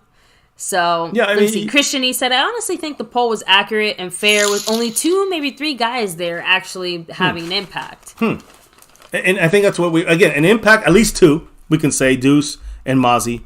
And then you have, the rest of the guys, we got to see them produce. We get one more guy out of that group, we're good. We get a couple of those rotational guys, depth, we're good. And then those undrafteds push us over the top, I guess you can say, from a C to a B. I agree. I agree with that. I could say I could go with a B on this as well. Overall, when you throw undrafteds in there, but undrafteds, you can't really rely on them. A couple of them will make the team. That's great. A couple of them will make the practice squad. But are they going to contribute? And so that's why, it's a good draft for depth, but we're drafting for starters and winning. So I still give it a C for now, but I understand why the undrafted can bring it up a little bit. Also, taking out Jalen Brooks, if you take him out, he's undrafted. So take him out, and you redo that now, I guarantee you we get a different number. Because we had 26, and what was that last pick was a D, or 2.5, right? I think it was just a 2. Okay, a 2. So there we go. So now divide that by 7. It's a 3.4. So now we're basically exactly average, right in the middle, instead of being a little below average. So as you take these guys out, you'll see some of these guys that don't fit into what we even, like even Scott, you take him out, we got ourselves an easy B. You take out those last, the early 6th round pick, and then the last 7th round. You take those guys out, and you got yourself a solid B in this one. So, But Mark Hovsepian said with a $3 holler, 65 or 60 is a C. Thing is, there were many players available. If we simply moved up, they could be put on the field and us not worry and make a play or 2. You can't say that about the guard, receiver, corner, defensive edge. The tight end's okay at best. And I'm, believe it or not, even though Mark and I, we sometimes disagree on how we get there, we're kind of similar on this thought process. I'm surprised he gave some of the tight end a little bit a C+. I'm surprised about that. But at the same time, I think we all, again, that's why he said 65% based on these numbers ends up being a C in this grading system. So whatever you do, the percentage-wise, or you do it through the point system. We did it with the average and the means. The point is, in the end, we gave this a C. It's a pretty solid C. I can understand bringing it up to a D when you take out Brooks and you take out that horrible grade up, but you can't really take them out because trading up is part of what hurt this draft a little bit, but it's at the back end. It's not going to really hurt us in the future because we're going to get the comp pick back. So if you overlook those things at the bottom of this draft, you got yourself a solid B in this draft. If you add those things in, you got yourself a definite C. A definite C if you add in those mistakes at the back end. I would say the bigger mistakes, or at least I can't say blame the 7th round pick. He is what he is, but it's more about the Eric I can't remember. There he is. Eric Scott Jr. It's more that move up. I'm sorry, guys. A lot of names, and I'm losing my voice again like last night. So, I think that is the consensus here from ourselves and the family and you guys in the chat. We all kind of came to that B-C range in the end when you throw in the undrafted and you throw in the context to some of these picks, especially the end part of this trading up and an undrafted free agent basically in our 7th round pick. So, when you look back at some undrafted, you got Danucci. I mean, not drafted, but 7th rounders. You got Danucci. Yeah. You got Farniok. They hung around for a little bit. They're still, Farniok's still here. I'm just saying, you never know. So we'll see about Jalen Brooks. And that's why, to me, it's a neutral there, that 7th round pick. So Marco Sepien, much love, taking us, to the end tonight. I'm not sure where he's at on the board, though, baby. I think you might want to I'll check it out. Check that as we start to wrap things up. I think that he is still in 2nd place. I think Jason Renfro's in 1st. What did the man Marco Sepien have to say, baby? Mark said, many here and Jerry Jones see an undrafted guy rated in the 5th round as a steal, which is true. But the way you judge a player is how you play versus other NFL guys. Ball a starter. Let me see. Ball a starter and later rounder, which is great, but wasn't good. So Ball, I'm guessing you mean that Ball is a starter and later rounder, which is great, but wasn't good? Which was not Josh? Maybe? Oh, I see. He fell back, and he was supposed to be a 2nd round guy. So was Biadish actually too. They both fell back to the fourth round. Yeah, but you know what? At least Biadish actually is playing. He's playing well. At least he's starting. He's playing at a starter level. He might not be everybody's he's been starting for favorite guy ever. For 3 years, right? So yeah, he's solid. At least. Oh hell yeah. Josh Ball still can't even. Well, I'm going to not say what I initially was going to say, but let's just say that he can't even wipe the sweat off of his junk area, Biadish. So that's the deep. Look, I was going to say it very differently, okay? It sounded much better the other way, but I can't say it right now because of YouTube's rules. So let's just pretend. Let's just pretend that I said it the way that it was intended, with all the effort and fun of it. But yes, guys, we are here very extra late night tonight. So I'm figuring this out. So sorry, you gotta hit up the chat there. How about this? I'm gonna do the final shout out here of the night. But guys, as you roll on through, take a second, hit like, subscribe, hit that notification bell. Yes, thank you so much to everybody here hanging, joining with us. If you weren't able to obviously either vote in the poll, or if you're watching this afterwards or whatever, make sure in the comment section down below, let us know what your thoughts are as far as the draft, overall grades, if, any players in particular stick out for good or bad reasons, right? And of course, as we head into this next week, find out a little more about our players. Yeah. It was freezing. I know, but as we find out a little bit more about our players here, guys, of course, the final real cherry on top is the final kind of free agent signings that I'm assuming the Cowboys are going to, be doing in the next few days and weeks, right? Obviously, we're all going to keep our eye on Ezekiel Elliott to see if he ends up coming back or not. Yep, and I just why I was bringing up that whole Tyler Luepke fullback pickup, because if he's going to be the short yardage power guy, then it looks like we're going to be, not needing any Zeke at all. But again, I would say don't Jerry Jones would love to have Zeke back here and sell some more number 21 jerseys. Or I guess not 21 anymore. If he comes back, he ain't 21. Is she alive? She's a sleepy puppy. Yeah, she didn't want to be disturbed. Yeah, she had an extra long walk. No, it was a special request to show off the sleepy chup. Hey. She's like really sleepy because she's like laid out. Like she had an extra special long walk today, so she is she has been bugging too much. A little bit in the beginning, and now she's unconscious. She needs a haircut too. Food. I know. She's looking extra sleepy.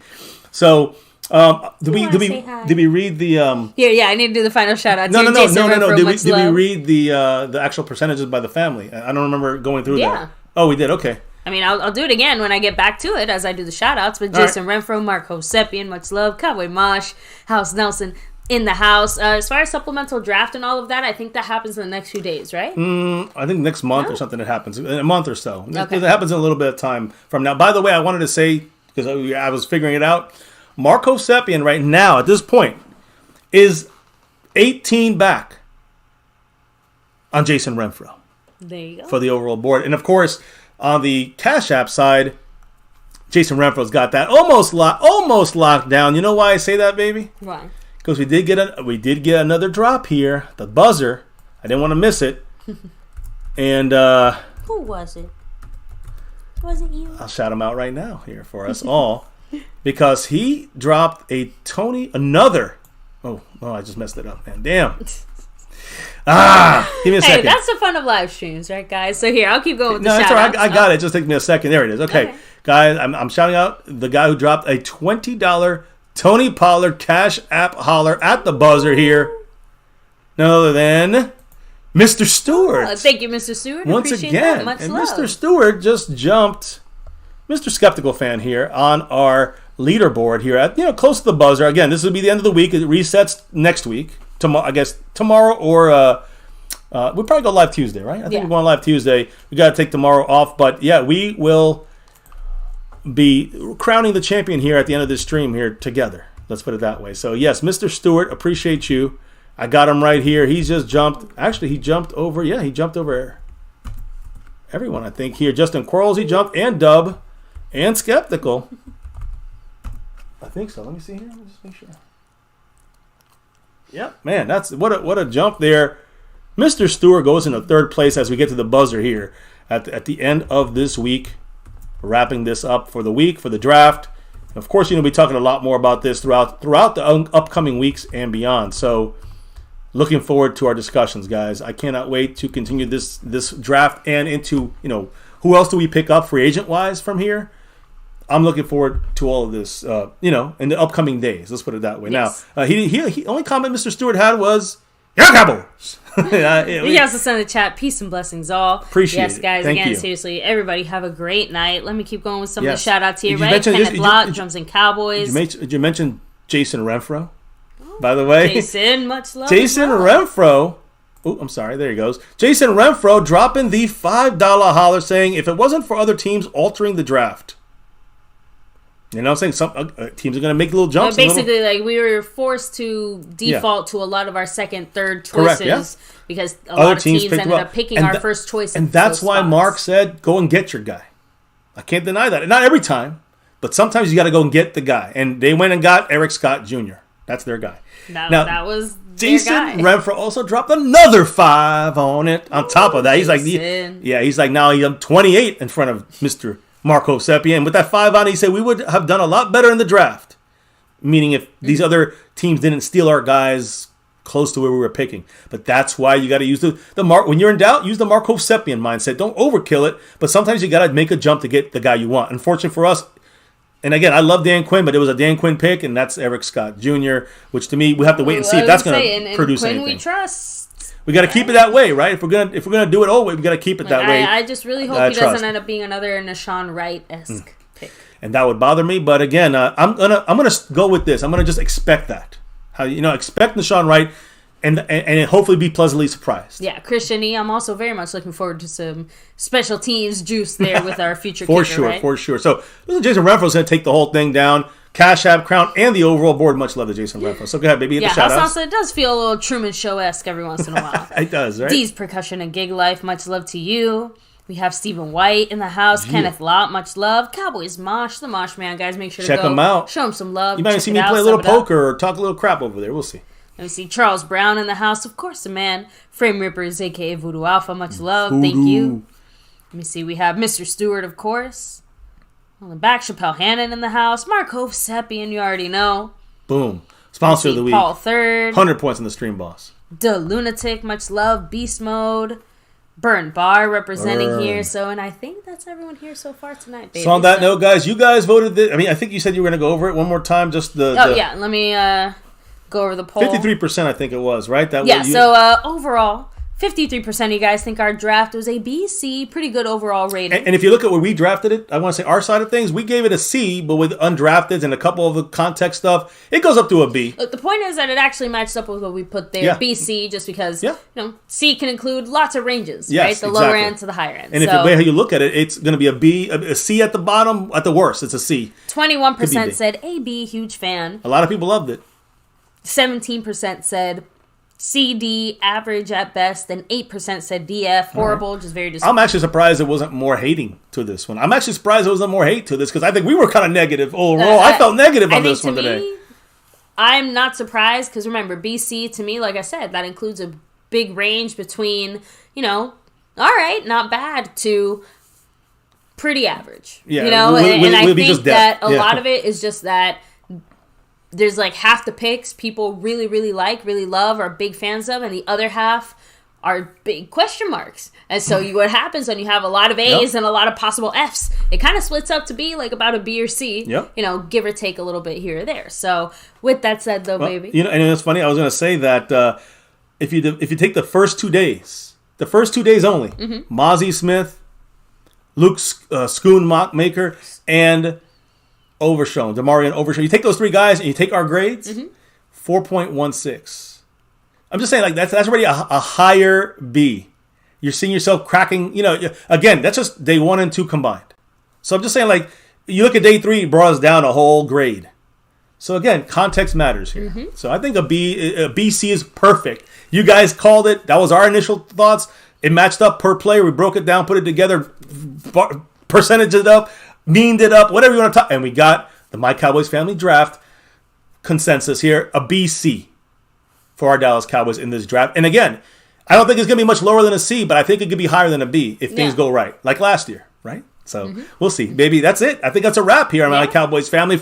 And we were hoping this would be a lot shorter than yesterday's. It was over 3 hours. This one's almost 3 hours. Basically. So tomorrow we're taking a night off, and we'll be back on Tuesday talking more.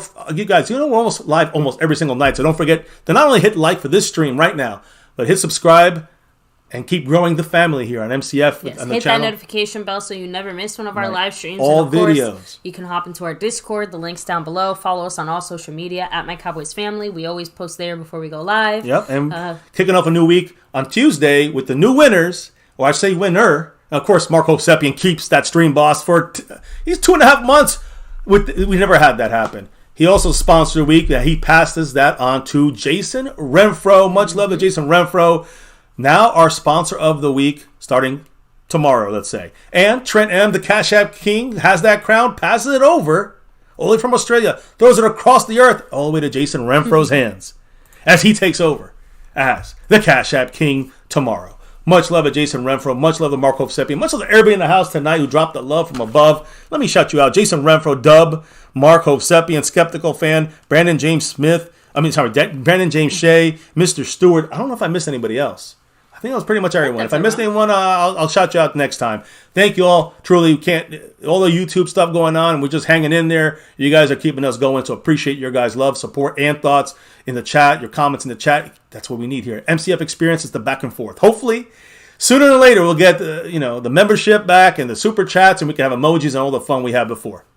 Hopefully. Either way, guys, truly thank you guys. I hope you enjoyed the last 4 days of MCF-style coverage on our draft.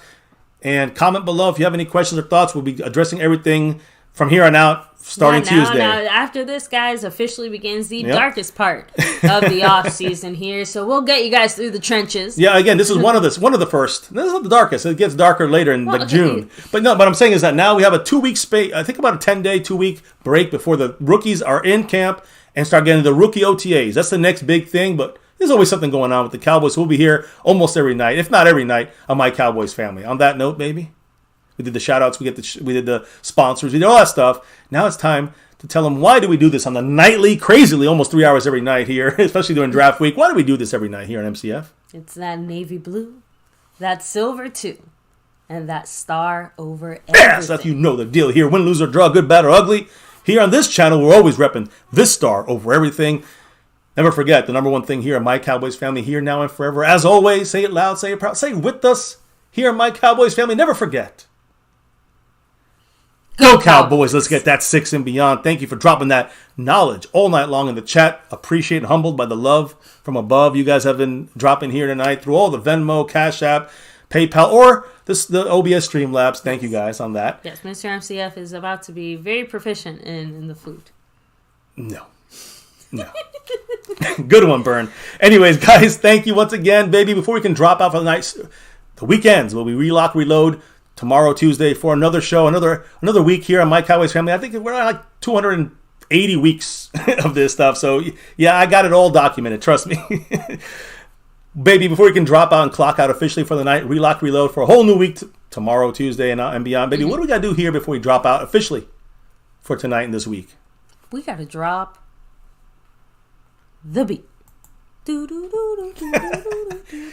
We'd have our music soon back, hopefully one day. Guys, thank you guys for rocking it here for this Dallas Cowboys 2023 NFL Draft complete recap and grades by us, by you. I love where we are at this thing here. We're all, the great minds think alike. Thank you guys once again for doing this thing right here on MCF, where it's always about that navy, blue, silver, and star over everything. Never, ever forget the number one thing right here, My Cowboys Family. Now, Cowboys!